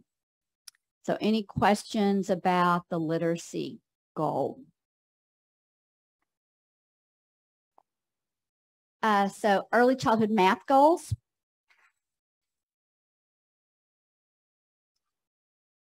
We're proposing that our students, third grade students, will meet grade level or above on STAR Math and will increase from 76% by 85% by June 2025. And again, you see the targets there. One of the things that you may see a little different, I'm going to talk basically the same piece that you're going to see this in kindergarten, first grade, and second grade.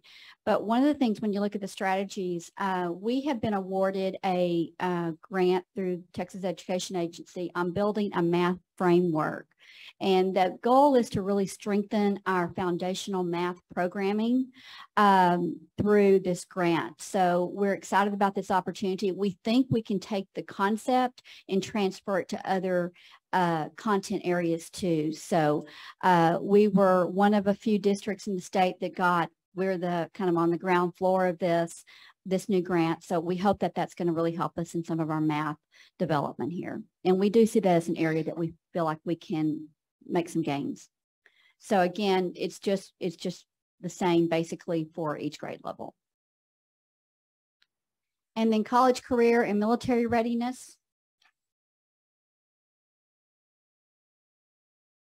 Our goal here is that our percentage of graduates that, let me go back here, that meet the criteria for CCMR will increase from 96% to 98%.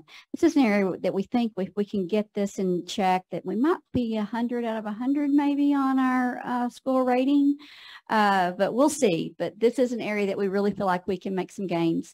So again, when we look at, these are what the progress measures would be, is that graduates would meet the Texas Success Initiative criteria in both ELA and math, and that will increase from 85% to 90%. And it just talks about some of the strategies is that we would be implementation of the Texas College Bridge, a program in English and in math, embed CCMR strategies in both ELAR and math, and then data meetings with our CCMR counselor at the high school and our teachers, and then systematic targeted instructional support to meet students' academic needs during leopard time.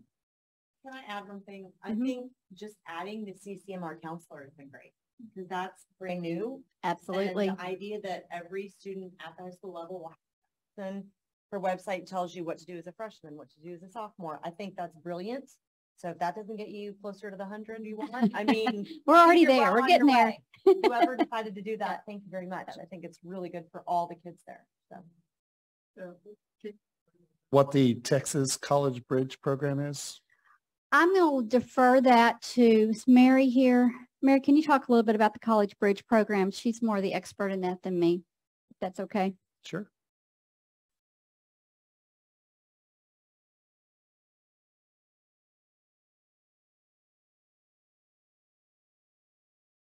The Texas College Bridge program is a course set up through the state of Texas where students can take an online program supported by a teacher here in the district to earn their, to become TSI qualified, and that helps them to become CCMR or college career military ready. So you can become college career military ready through several different avenues, like complete an AP course, earn a certification, score at a certain rate for SAT, ACT, and another one is also to pass the TSI or College Bridge course. So it's one of our indicators. The past 2 years, we have had math in the district, and the students have done very well. We added English this year, so we're pretty hopeful that they have to qualify in English and math, so we'll have a higher rate of success. Thanks.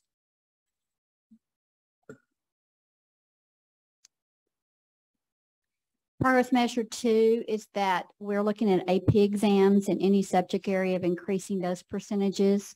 And again, that's through our College Board mentoring for our individual teachers. We do have some teachers that we, to give as they're moving into some of these positions and supporting that, we do have some coaching that we've contracted with some coaches with to help some of our teachers in that area. Professional learning workshops dedicated just for our AP our teachers. Bree Smith, our Director of Advanced Academics, is leading some of this. And then again, our district-wide vertical team meetings, this will be a part of that as well, too. And then again, back to the industry-based certifications, we have a goal to increase that by 31% to 45%. And hopefully through our audit this year, we're going to get a better idea of where we stand. And we also feel like we're missing some funding opportunities with that as well. We're not tapping into that. So hopefully we're going to get some more information. So what the proposed goals are, I just laid them out here for you. Again, we wanted you to have time to discuss this and answer any questions you may have, and then bring it forward next month for approval of these goals.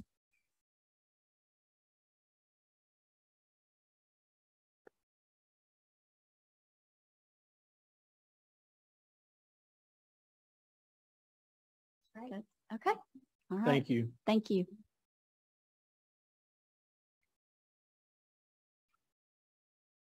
All right. Any questions about that presentation? I did get a chance to sit in. I'm on the CTE council. Is that what I'm on? I know I work with Miss Gaddy, and our teachers are excited about those efforts, I will tell you, and there's energy organically around the desire to grow that. So I thought that was enjoyable to be a part of. Item 17, consider and act on capital projects related to fine arts, athletics, and security.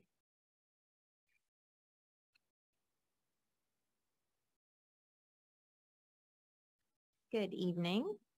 So we had a few small projects come up as needs in the last month or so. And so we wanted to share some information with you about that. They include these 3 items. First, the high school band parking lot area. Second, the high school softball field. And third, some district-wide exit alarms.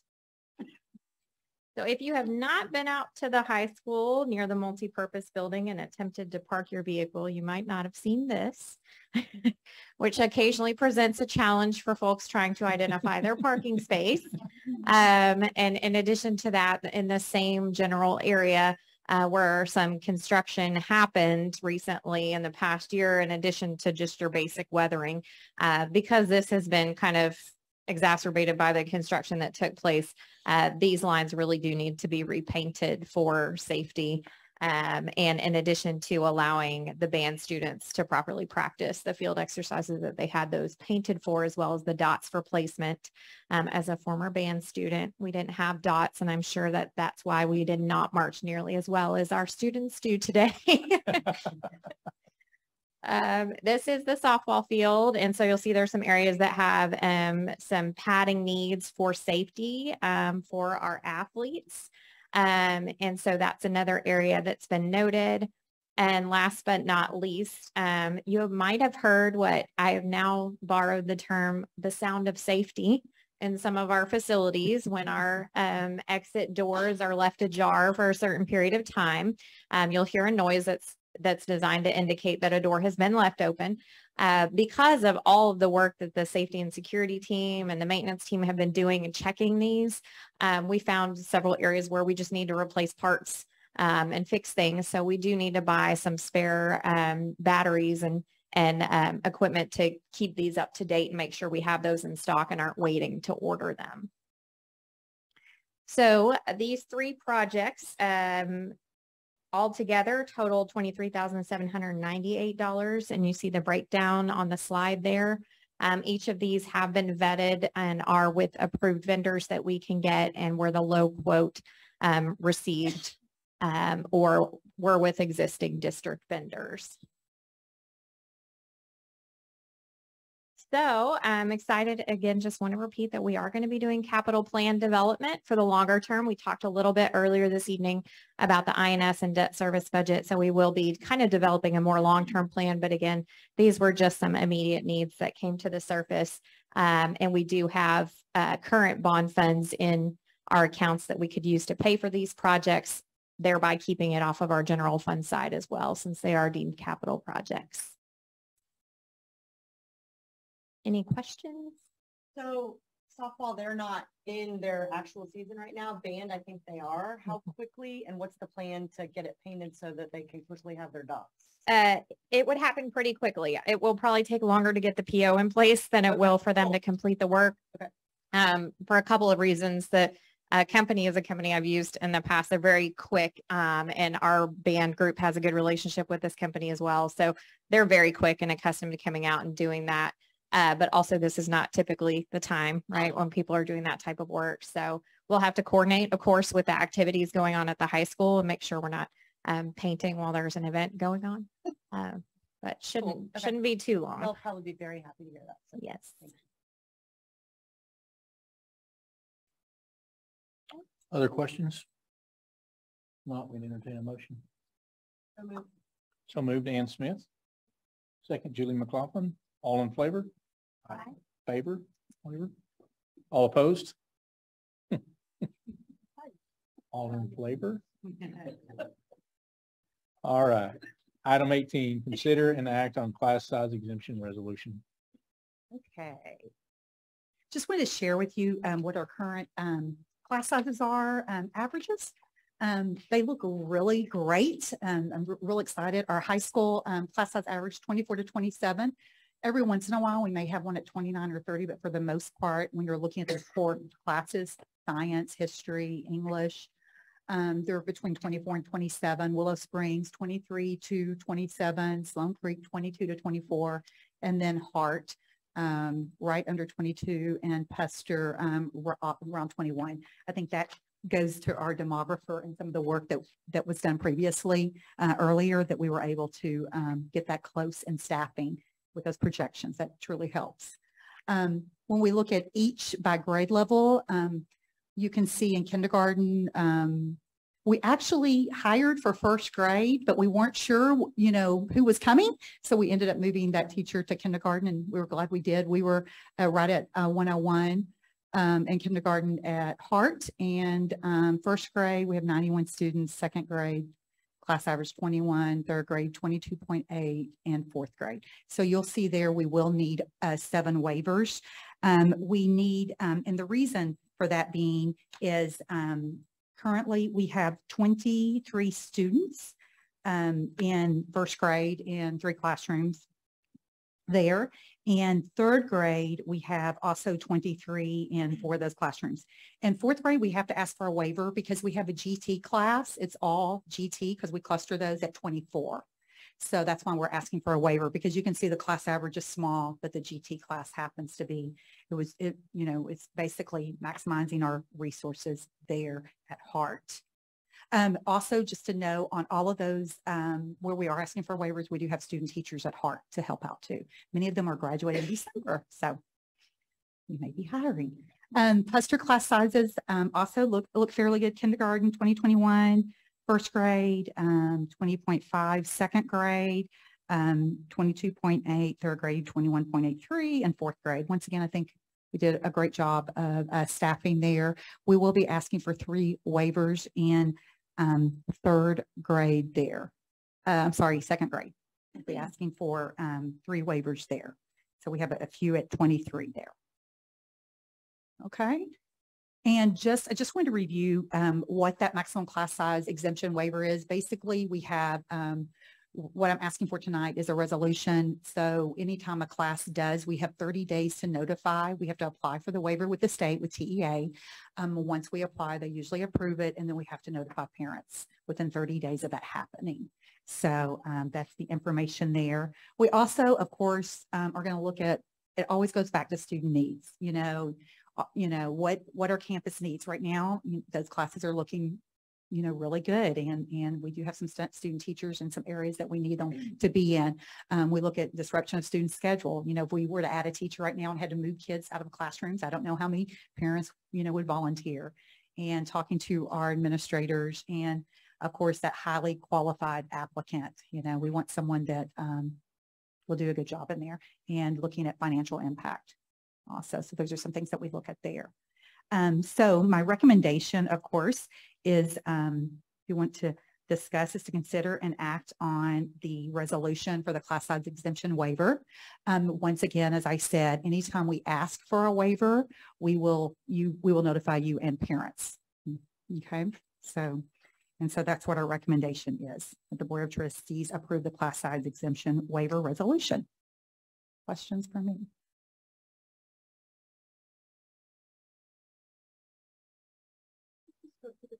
Did you also come back and talk to us about what waivers you continue to have on a 30-day basis? Yes, every time, like for example, we will ask for these 9, and if another class goes beyond the 22, the 1 ratio, we'll ask for, I'll bring that back for you. This is just so I don't have to get it board approved. So if a class goes above it, we don't have to bring it back to the board meeting. And also it kind of gets tricky in some of those holiday months. If one happens to go above. We're monitoring that, and we can always tell by enrollment packets. So I kind of have a heads up on that. Yes. But yes, well, you'll always know, you'll always be notified, and so will the parents. We're legally required to do that. Notify the parents for that. Good question. I also like to hear that y'all are augmenting those classes with additional assistance through the additional aides. Yeah. So we're not just causing just more work for an individual teacher, and therefore student outcomes suffer. They get assistance. And sometimes what happens is our teachers come back and say, hey, we got a great team and we can do this. And it's, you know, sometimes it's better to keep it that way.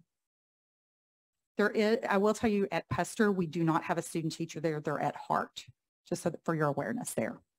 We'll look for one for in the spring though too. Any other questions for me? there are no other questions, need a motion. Consider that we approve the class size exemption resolution. So moved, Marvin Bobo. Second, Jeff Wood. All in favor? Aye. Opposed? Thank you. Thank you. All right. Item 19, cabinet reports.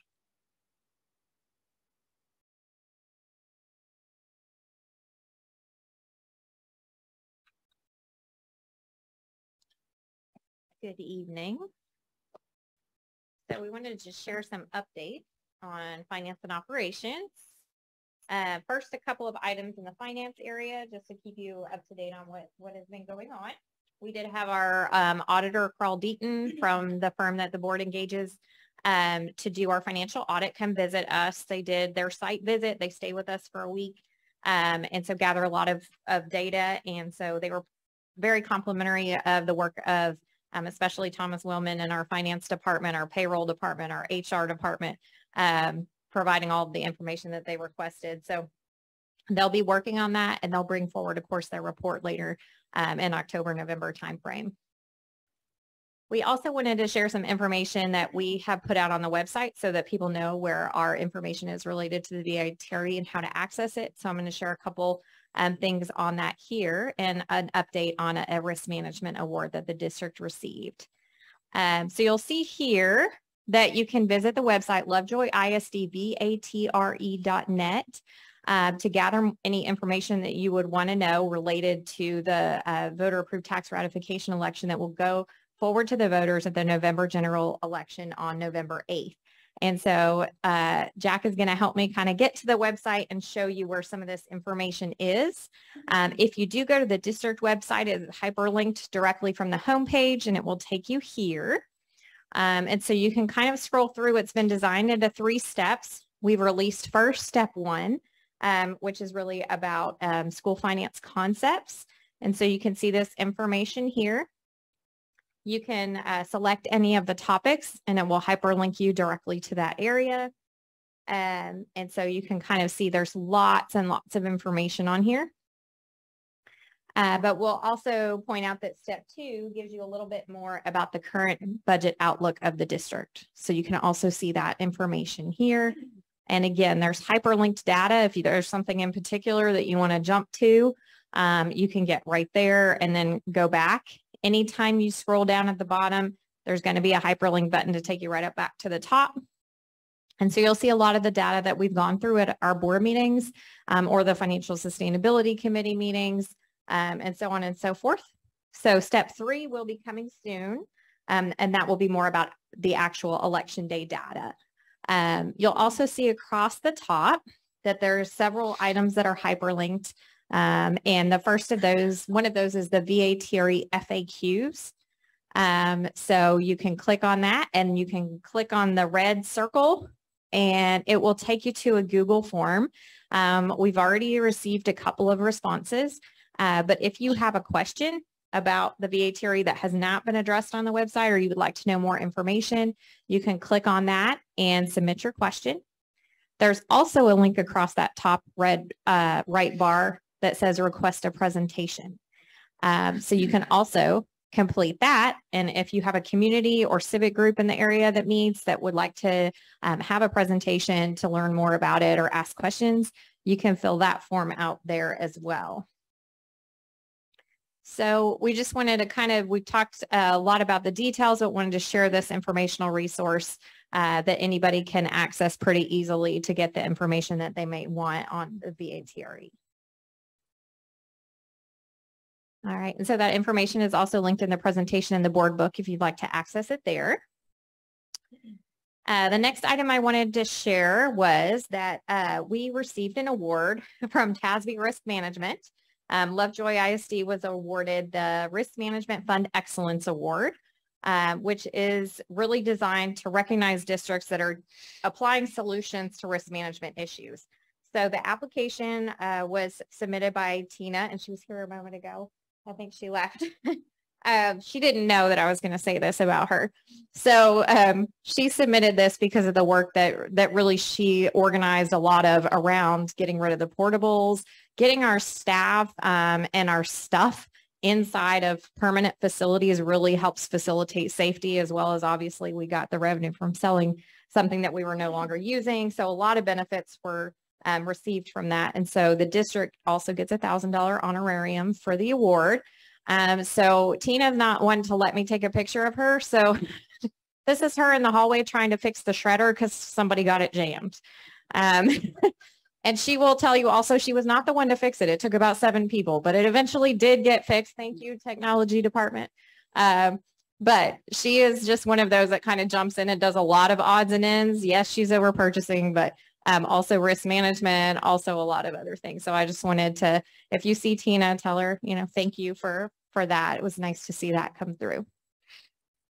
In terms of facility project updates, I wanted to thank HR for all their work on the auxiliary job fair that happened on July 23rd. We did hire a couple people and they're there, picture proof.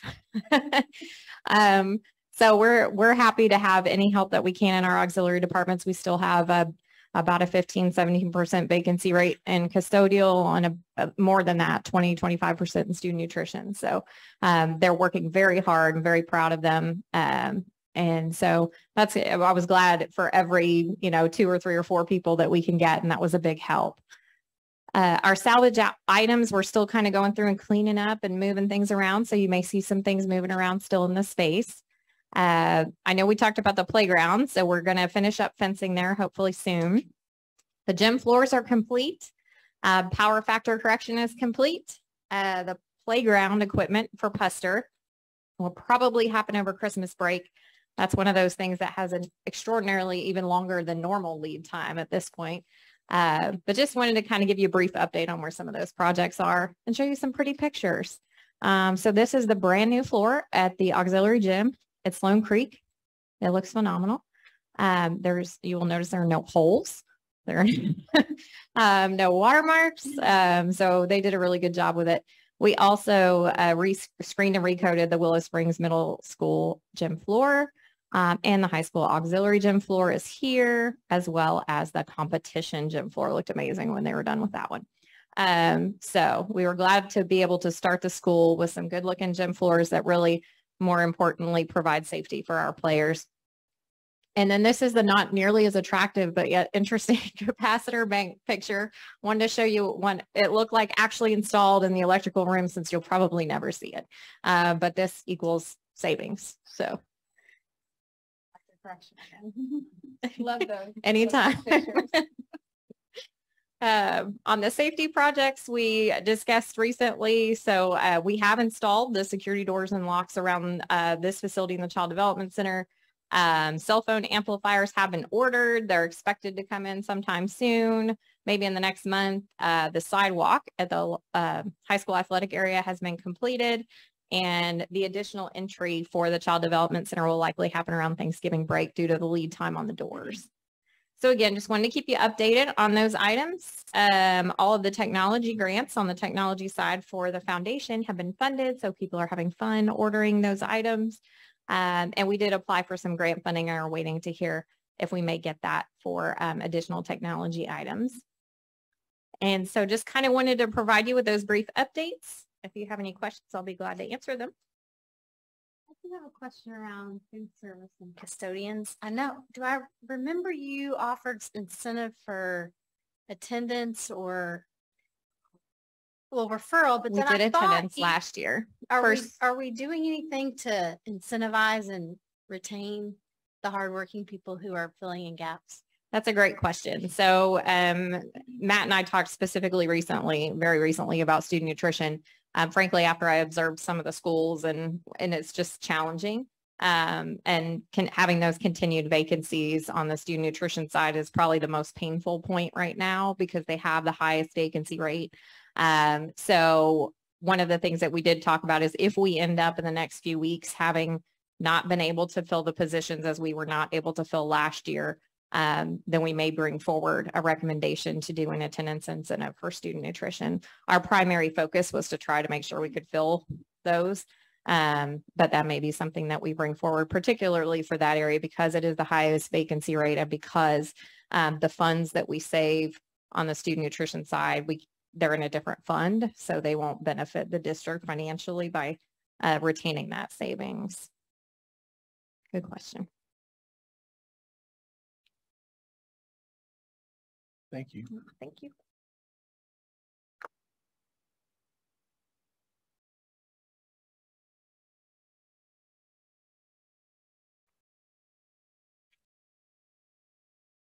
Okay, I just wanted to give an update. Some results from Learning in Lovejoy with our campus teamwork. We had, as mentioned earlier, we had 3 days with all of our staff. And on the third day, our campus teams met to actually use the learning that they had acquired the first 2 days and apply that and assess where they were as a team on moving forward with supporting this framework of learning communities. So this was centered around tight elements that you would see within a high-functioning professional learning community team. And so what they did, we looked at the 6 areas, we're assessing where they were, how they work in collaboratively, not in isolation, their shared responsibility, the interdependency, also looking at, are we ensuring that we are implementing a guaranteed and viable curriculum? Do we have common assessment? Do we have a balanced assessment plan in place that we're implementing with fidelity? And do we have a system of interventions and enrichment and extension for our students? And then also, how are we finding evidence? How are we determining if our students are making progress? So they took these 6 areas. They actually they did a kind of a needs assessment. Each teacher did a kind of a checklist of where they thought they fell on that working as a team, and then they did it as a team. So kind of get a baseline. So then we centered that back around our areas of relationships, learning, collaboration, results, and of course fun.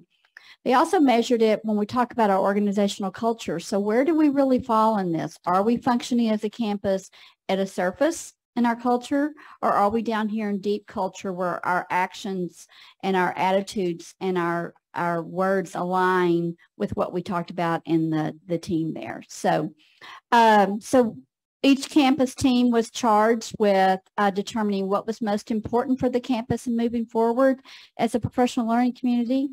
How will we do it? So they came up basically with an action plan. How are we going to be tight? When we say tight, what are we going to hold each other accountable for? And then how are we going to monitor our progress? So the principals are going to be reporting back as a team on this coming Wednesday during our monthly district and campus leaders to kind of see where we are. And I think the value with this is that each campus is at a different level and a different step in this. So we want to honor that, but we also want to keep moving forward where if we're going to have professional learning, that it's meaningful and we apply it. So you're going to see these things woven throughout the work that we're doing. So excited. So.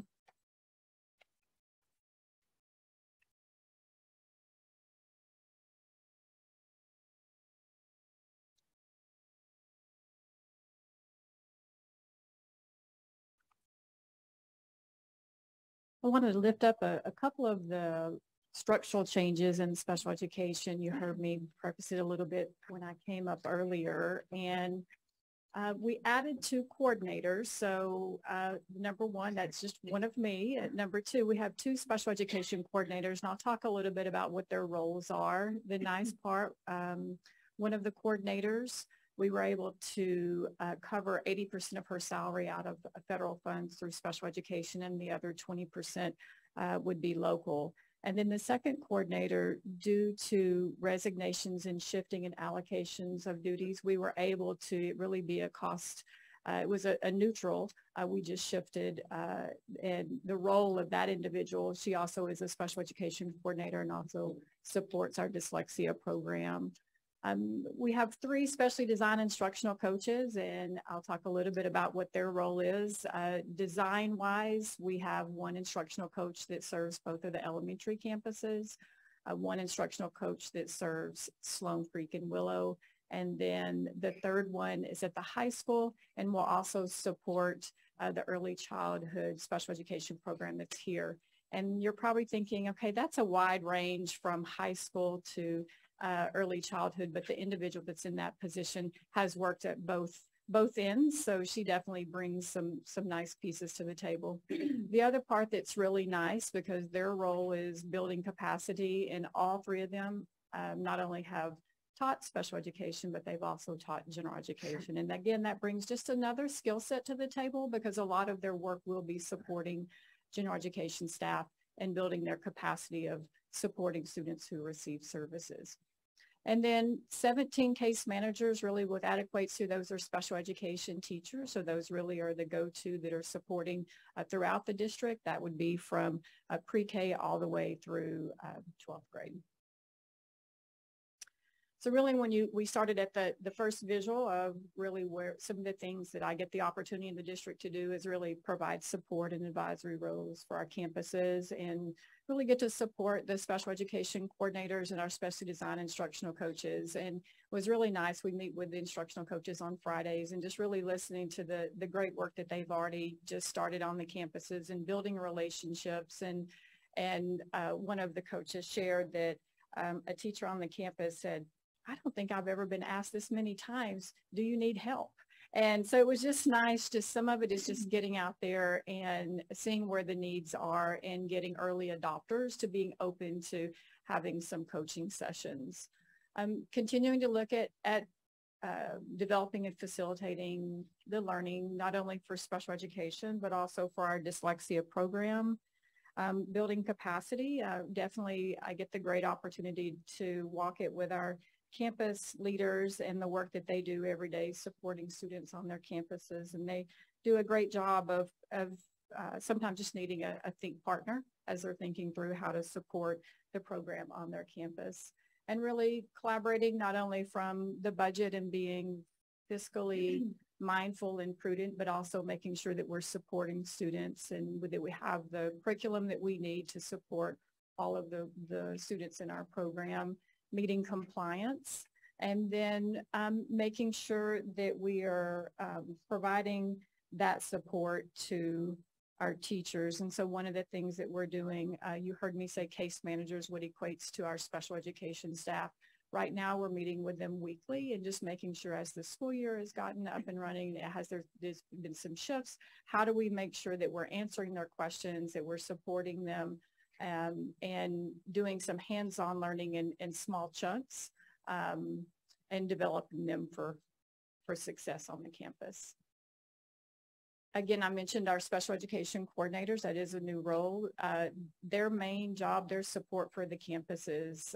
They also are heavily involved in developing our specially designed instructional coaches. And it was really nice. We had some team building opportunities before school started, because we had a couple of classrooms that just really needed some cleaning and purging and moving furniture. And so one of them was one of the rooms that we have at Lovejoy High School. And so myself, the two coordinators, and all of our instructional coaches went over, and we started there. Some of it was just cleaning some of the stuff, just dusting and getting things ready, purging files. But when the teacher arrived, he was overwhelmed that it was just this, hey, all hands on deck army helping him to get ready. He was able then to just take it and make it his own. So we were moving furniture. He definitely was blown away, but really it's that the nice collaborative effort with everyone there just wanting to support. The coordinators also will be involved in facilitating professional learning, which they've already jumped in and started doing that, providing support to campus administration during learning walks and highlighting best practices. Again, their role along with ours is to partner with our campus administration and continue to build their capacity. And they're in special education, what's always unique is every student definitely has their own plan and needs. And so it's not always as black and white. So how do we walk it and make sure that we're supporting all students? And then just collaborating. So the nice part, our special education coordinators are in the same room with the content coordinators. And so it's nice just to hear the conversation and the discussions going on. And we meet weekly with them to make sure that really there's alignment, whether it's curriculum resources, whether it's behavior support, and really having both facets of how we support and provide that information to campuses. So it's been a really nice opportunity for everybody involved. So our specialty design instructional coaches, so what does that mean? And really, again, we want them to look at best instructional practices, working with special education teachers, with general education teachers. They're great think tank and partners. They're going to get in, they're in collaborative planning. They're going to observe in the classroom and help provide some of those instructional strategies and resources that many times teachers they want to always do the right thing, and sometimes they're just out of some of the things in their toolbox. So this is another lens that will be able to help support them. They will also help with some of the training on the campus as well to support that growth. And this really, some of the work where this came out of was from the needs assessment that we conducted last school year, and really the feedback that we received was what are ways that we can continue to support our students who receive services, because in our district, by and large, most of our students who receive services through special education are in a general education class, either all or most of their day. And so we want to make sure that we arm the teachers with those strategies and skills to support. And our general education staff really are our content experts. So how do we partner in some of the things that are especially design instruction side that special education brings to the table, and then also walking it with the content experts.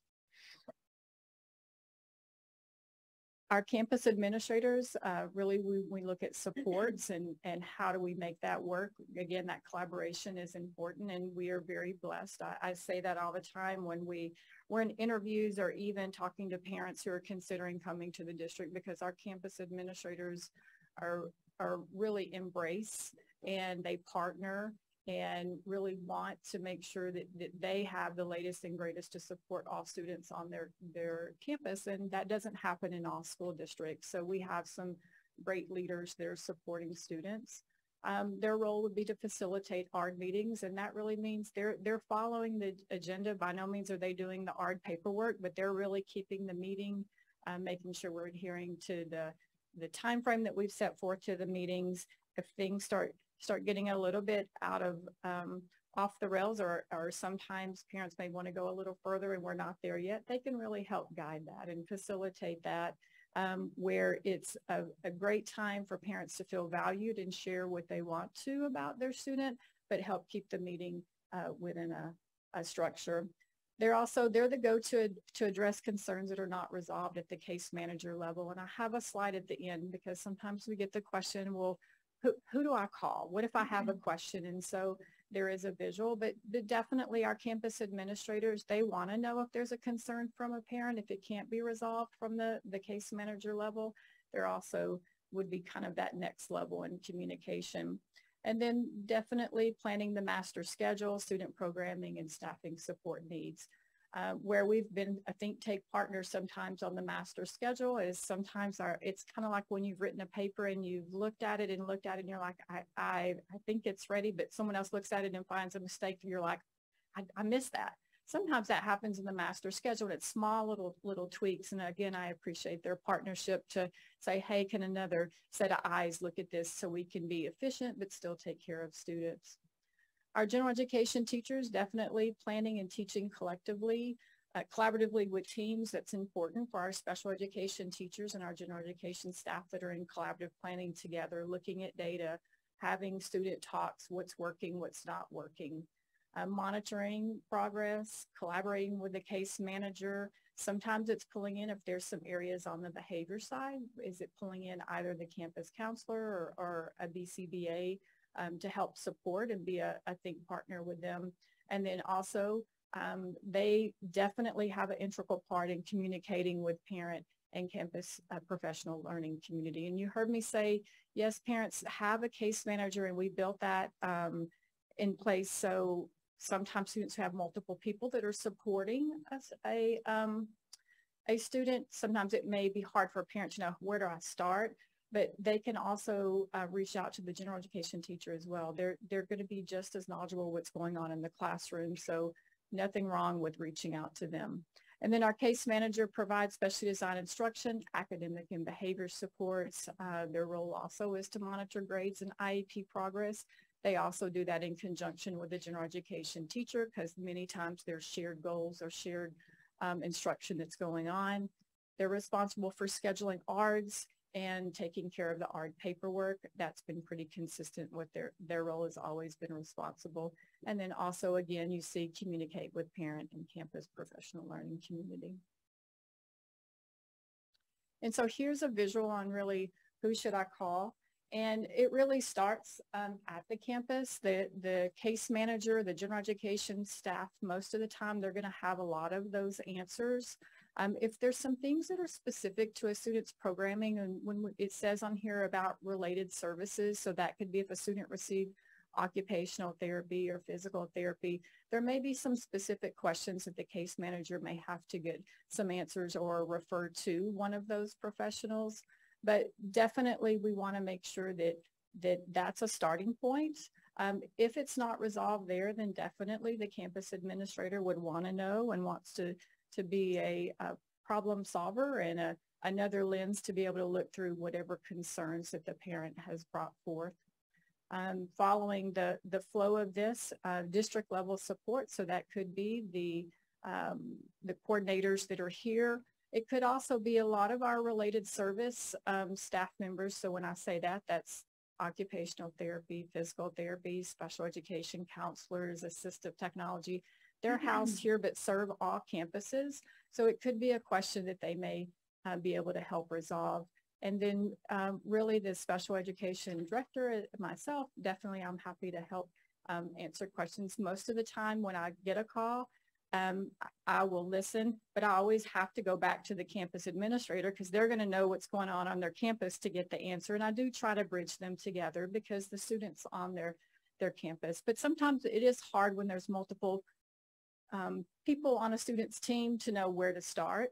And I would say this would be just as applicable for a student who did not receive services. Most teachers, just as a teacher myself, I would want someone to start with me to say, hey, here's my concern or my question. If that can't be resolved, then the campus administrators are always a great next level, and they want to know and they want to make sure that things are taken care of well on their campus. Moving forward, I'll probably have next month some details on Special Olympics. So we're getting that rolling and we're going to expand into more events. So that is, details are being worked out. And then we'll have another presentation coming up with our work with SAGE and also a parent advisory group that we're getting ready to roll out details for special education. So more information to come. Questions?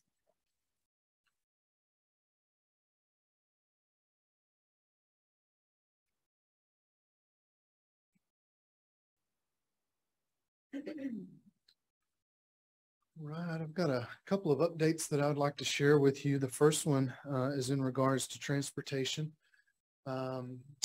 We have Mr. Neal, who's our new director of transportation, here in the back with us tonight. And if you haven't had an opportunity to meet him, I know he met a couple of you. Please take an opportunity to tell him hello and welcome. He's done a great job of leading that transportation department along with Donna Holden and Johnny Canna. It was a really, really smooth start to the school year transportation wise. And so just to kind of lay out the timeline of how we got to this point, if you'll remember back in May, a few months ago, we opened up registration for this school year for those who wanted to sign up for transportation services. We kept that open for almost 2 months and closed it on July 21st. Everybody who registered for transportation during those 2 months, we routed them. So every student got a seat if they signed up. We still had some open seats on the bus, so we opened it back up again on July 30th, which is a Saturday. Kept it open for about 3 or 4 more days. Closed it on Wednesday, August 3rd, because we still had people wanting. They didn't quite get in on the first deadline, so they still wanted, had people requesting bus service. After we closed it on August 3rd, we still had a few people who didn't quite meet the deadline of August 3rd. So then we created a waiting list. We ended up having about 150 people on that waiting list. And we're starting to, and everybody who signed up between that July 30th and August 3rd, we routed every single one of those students as well.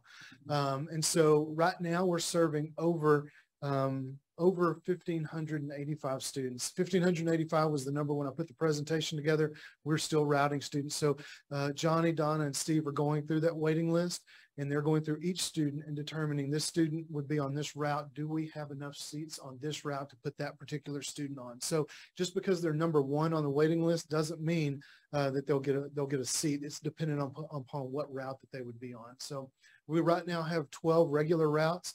Our two biggest routes are, there's one on the south end of the district, Seis Lagos. It's pretty full. It's not pretty, it's very full. And then we have one in the Puster zone that's very full as well. Mr. Neal, I think it's even grown to maybe 3. We have 2 drivers, possibly 3 right now in training to get their CDL certification. As soon as they get their CDL certs, that would give us up to 14 or 15 routes, and we'll split some of those bigger routes to decrease the numbers and take the pressure off of some of those bus routes and those bus drivers and spread it out a little bit. So we're in really good shape right now. Like I said, we're full.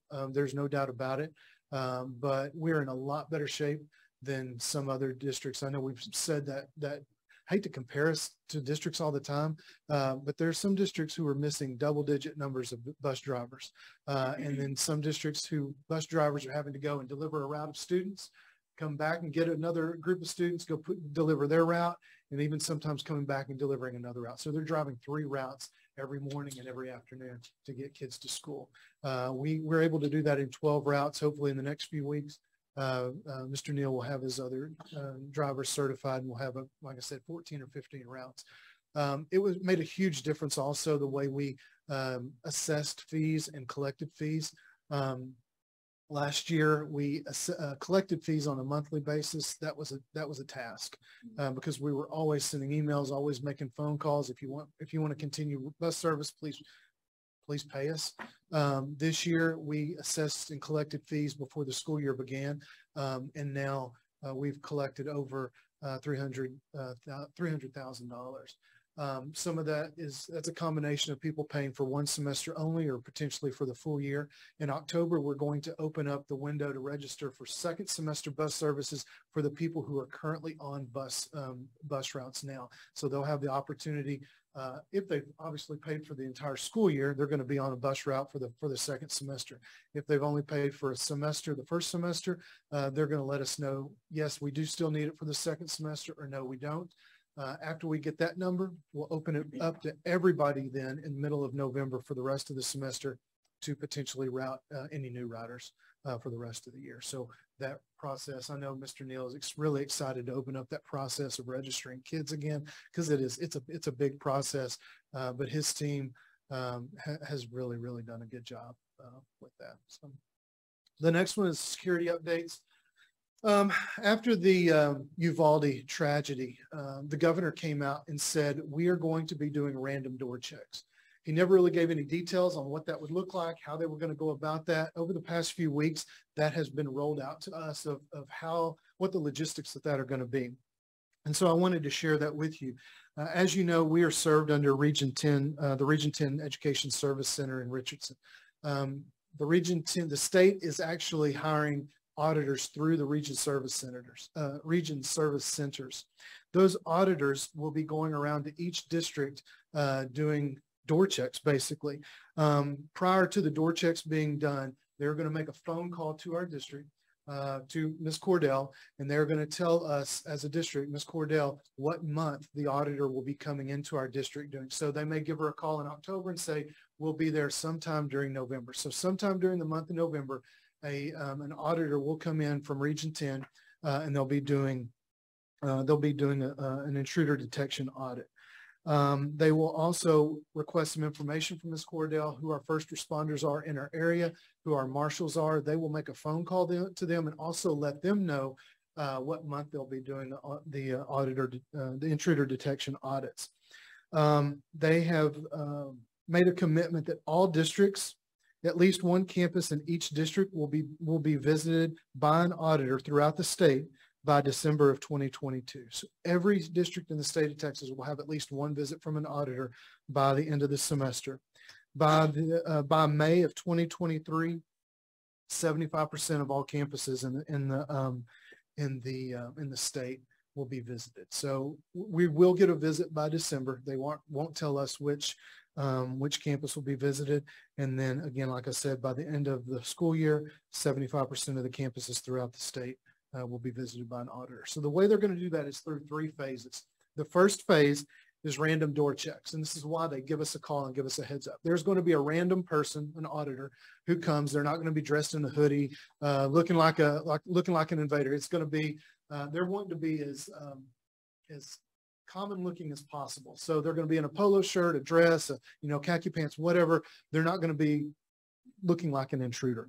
They're going to check when they come to a campus. They're going to check 3 exterior doors, and they're going to be checking to make sure that the door is locked and it's not propped open. They're going to be non-aggressive, so they're not going to come and start yanking on the door, beating on the door. It's just going to be a simple tug at the door handle to make sure that it's locked. And they're going to determine, obviously, are they able to gain access? If they're not able to gain access to that door, they'll go to the next 2 doors, and then they'll go to the front entrance. If they are able to gain access, they're going to go straight to the front office. While they're on their way into the front office, through the hallways, they're going to determine, did somebody make contact with me? Did they approach me? Did they ask who I am? Because they're not going to let anybody know. They're going to be in our buildings, in the hallways, with no identification other than, no identification. So if they are not able to gain access, they're then going to go to the front door, and they are going to go through our entry procedures through the front doors. They're going to ring the doorbell. They're going to determine were they greeted? Were they just buzzed in? Did they have to sign in? Did they have to show their ID? Did we issue them a badge to give them identification of who they are? So that's phase 1 of the security audits. Phase 2 then is an exterior door check, which once they complete phase 1, immediately that day following phase 1, they'll go into phase 2. They'll make contact with a marshal on that campus or a campus administrator. That person will escort them around the campus, and they will check every door. They'll check the hardware, whether they were able to open the door or what have you.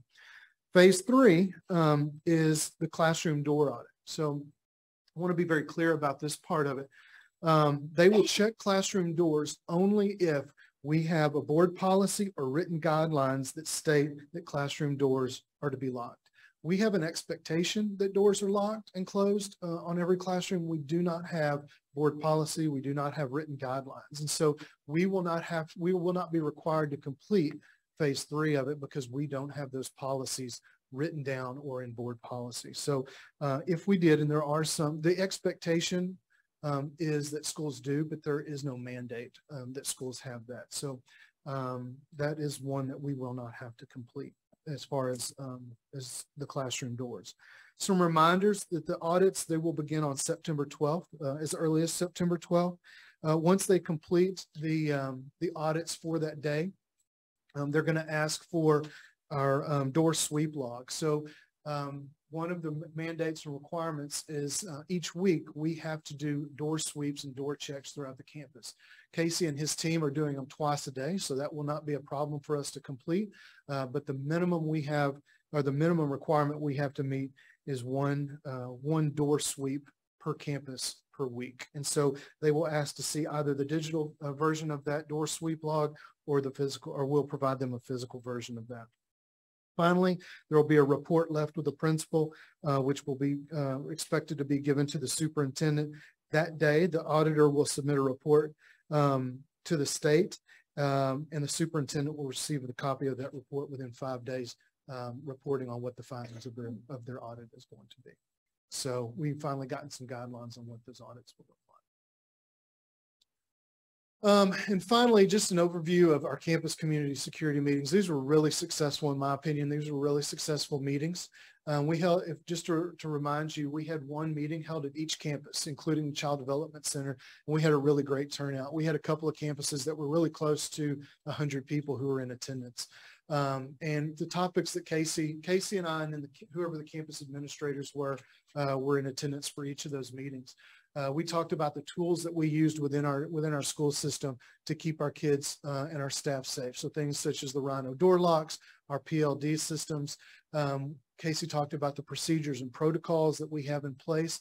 The one thing that we were asked and I think if we would have started off with this question and answering this question, I think 90% of everybody would have just gotten up and left. They wanted to know, in the event of a threat, an armed threat being on our campus, what is our response going to be? Are you going to wait for law enforcement? Are you going to approach and confront that attacker, if you will? And Casey's response was, number one, it was brutally honest. The response that you saw in Uvalde, which was very passive, will not happen in Lovejoy. And that's what people wanted to hear. They want to know is if we have somebody who is armed in our school building, in our classrooms, and our kids are in danger, what are you going to do? The person who can address that person and you're armed, what are you going to do? Are you going to wait? Are you going in there to protect my kids? And Casey, I don't want to put words in his mouth, but he was very direct, very precise, and that my job is to protect your kid, to go in and disarm this person to the best of my ability. And that's what people wanted to know. They don't want to know that there's going to be this amount of time that we're waiting on reinforcements. We don't have time to wait on reinforcements, and that's why we employ school marshals is to address the issue and the threat immediately. And so yeah, I think that the community, anyways, they were very well informed, and they were reassured that our marshal team is they have a job to do and they're very willing to do it. So, any questions? I'd be happy to answer. Great, thank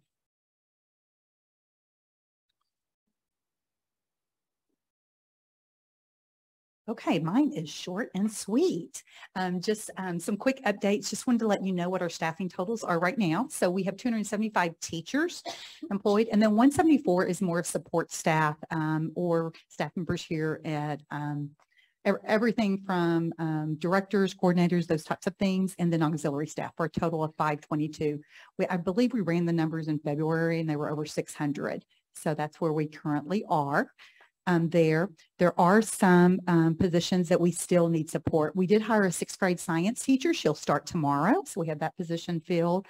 We're down to 4 special education aides.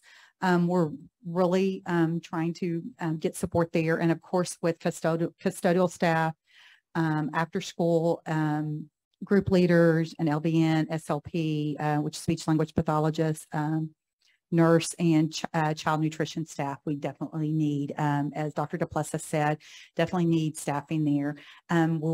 Our team talked today, and we'll probably definitely be doing a job fair, another one. Even if we get 2 people, it's worth it.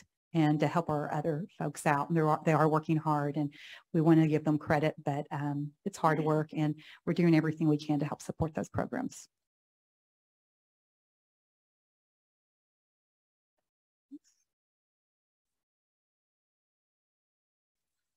Thank you. Thank you for those reports. And Mr. Neal and Mr. Littlefield, thank you guys as well. So appreciate that. Item 20 is to consider. Anything else before I move on? Item 20 is to consider and act on the superintendent's annual goals for 22 and 23. Ms. Cordell. Thank you. We've talked about these before. I have some goals for 22-23 outlined here for you. By no means are these the only goals that we have in place. So we've talked about what you will be seeing forthcoming with our district improvement plan.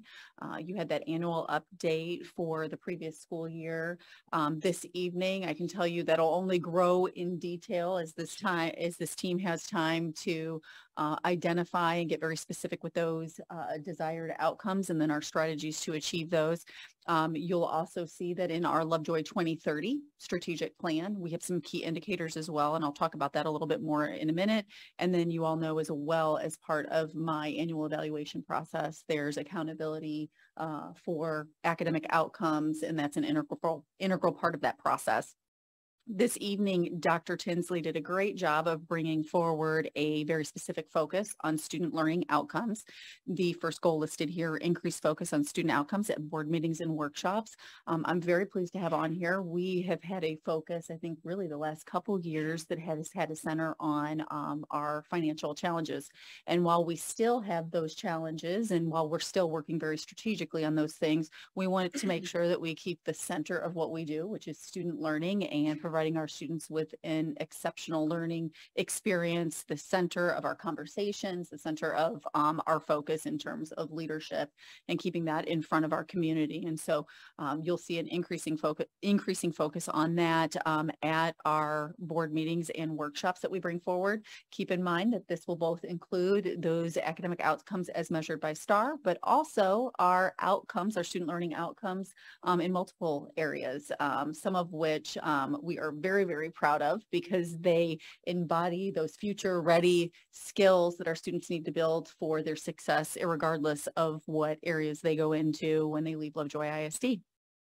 Also on here, you'll see identify and communicate our Lovejoy 2030 strategies for initiation in 22-23. We all know it's called Lovejoy 2030 for a reason. We're not going to be able to initiate everything in year one, but it's very important that we bring forward to you a draft of where we're headed, where we're going to put our time and energy in the next couple school years in executing on some of those strategies and goals that our community has identified through that process. So you'll see that coming in September. Very excited about that. And then we will build in the opportunity for ongoing updates so that we are able to measure our progress. And then providing opportunities for stakeholder engagement. Our community and the level of parental and community involvement is one of our greatest strengths here in Lovejoy ISD. We are uniquely special and discernibly different because of our level of community and connection. And this really is one of our superpowers. And so we want to make sure that we are inviting and nurturing that partnership and the strengths of our community to continue to serve our students. So we've identified on here some target areas, making sure we're implementing a Leadership Lovejoy experience for our community members to get involved, Board Academy, Silver Leopards, which is that one for senior community members, and then Capital Planning Committee.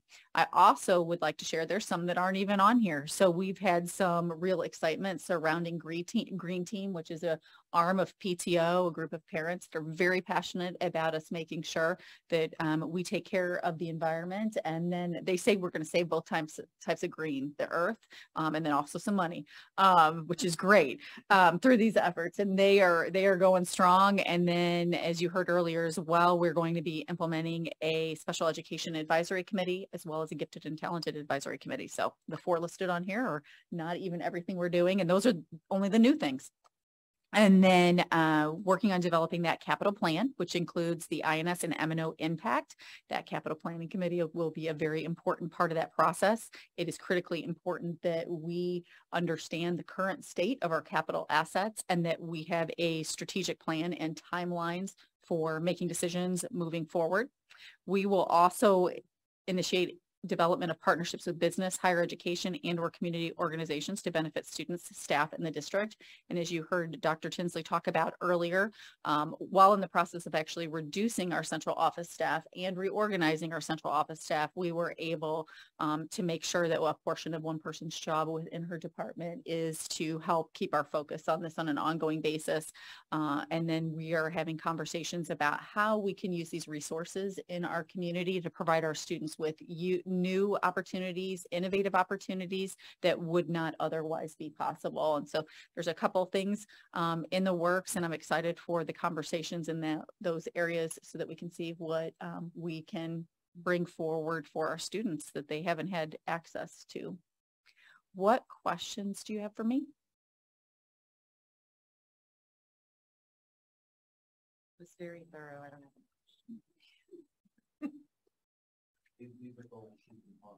for at least a few months, and through the workshops and through our team of 8 training and other opportunities to visit on them. So I think we've talked about them a lot. I think it's the one key. I know we purposefully left the first goal of student outcomes very broad, Mhm. and that can mean a lot of different things for a lot of students. And we talked a lot about it going way beyond just STAR scores. Mhm. And I'll be looking forward to where we drill into what exactly student outcomes means for all the different students.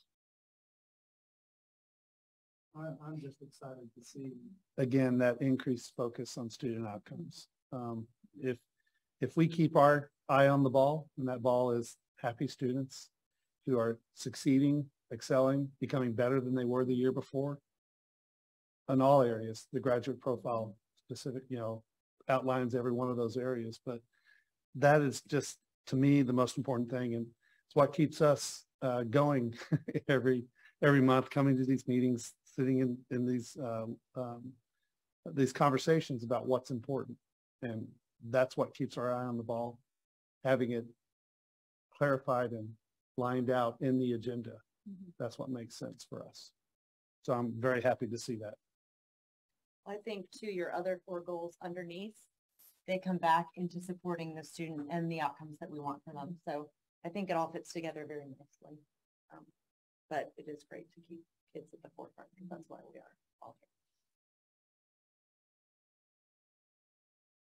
We have a year to see how the district has worked off of very specific goals from last year and how far we've come. And I have a high level of confidence that we're going to achieve all of these. So I'm looking forward to seeing it.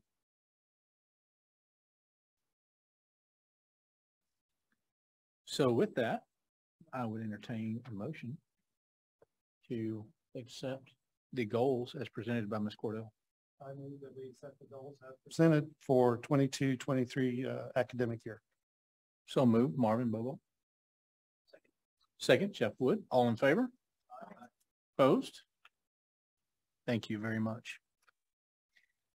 Item 21, superintendent report. We've had amazing things going on for students. It's been incredible. And on Saturday night, we got to participate in the Tom Landry Classic, and we defeated our opponent, which was awesome. But such a celebration for not only football, but for Majestics and cheer and band and our athletic trainers. I think that's the amazing thing about Friday nights is all of the students that get to be involved and have those experiences. And one of my favorite things to see is our younger students too, that get to look up to all of our high school students that are directly participating and support those efforts, and look forward to being part of those programs as they get older. That was really neat to see so many of our younger students get to be involved and get excited by that. But I am looking forward to our first home football game coming up this week, because again, another opportunity for that connection, that community, for us to come together and celebrate the opportunities our students are having. Thank you very much. And next is public comments related to non-agenda items. And there are none. All right. With that, we would be adjourned.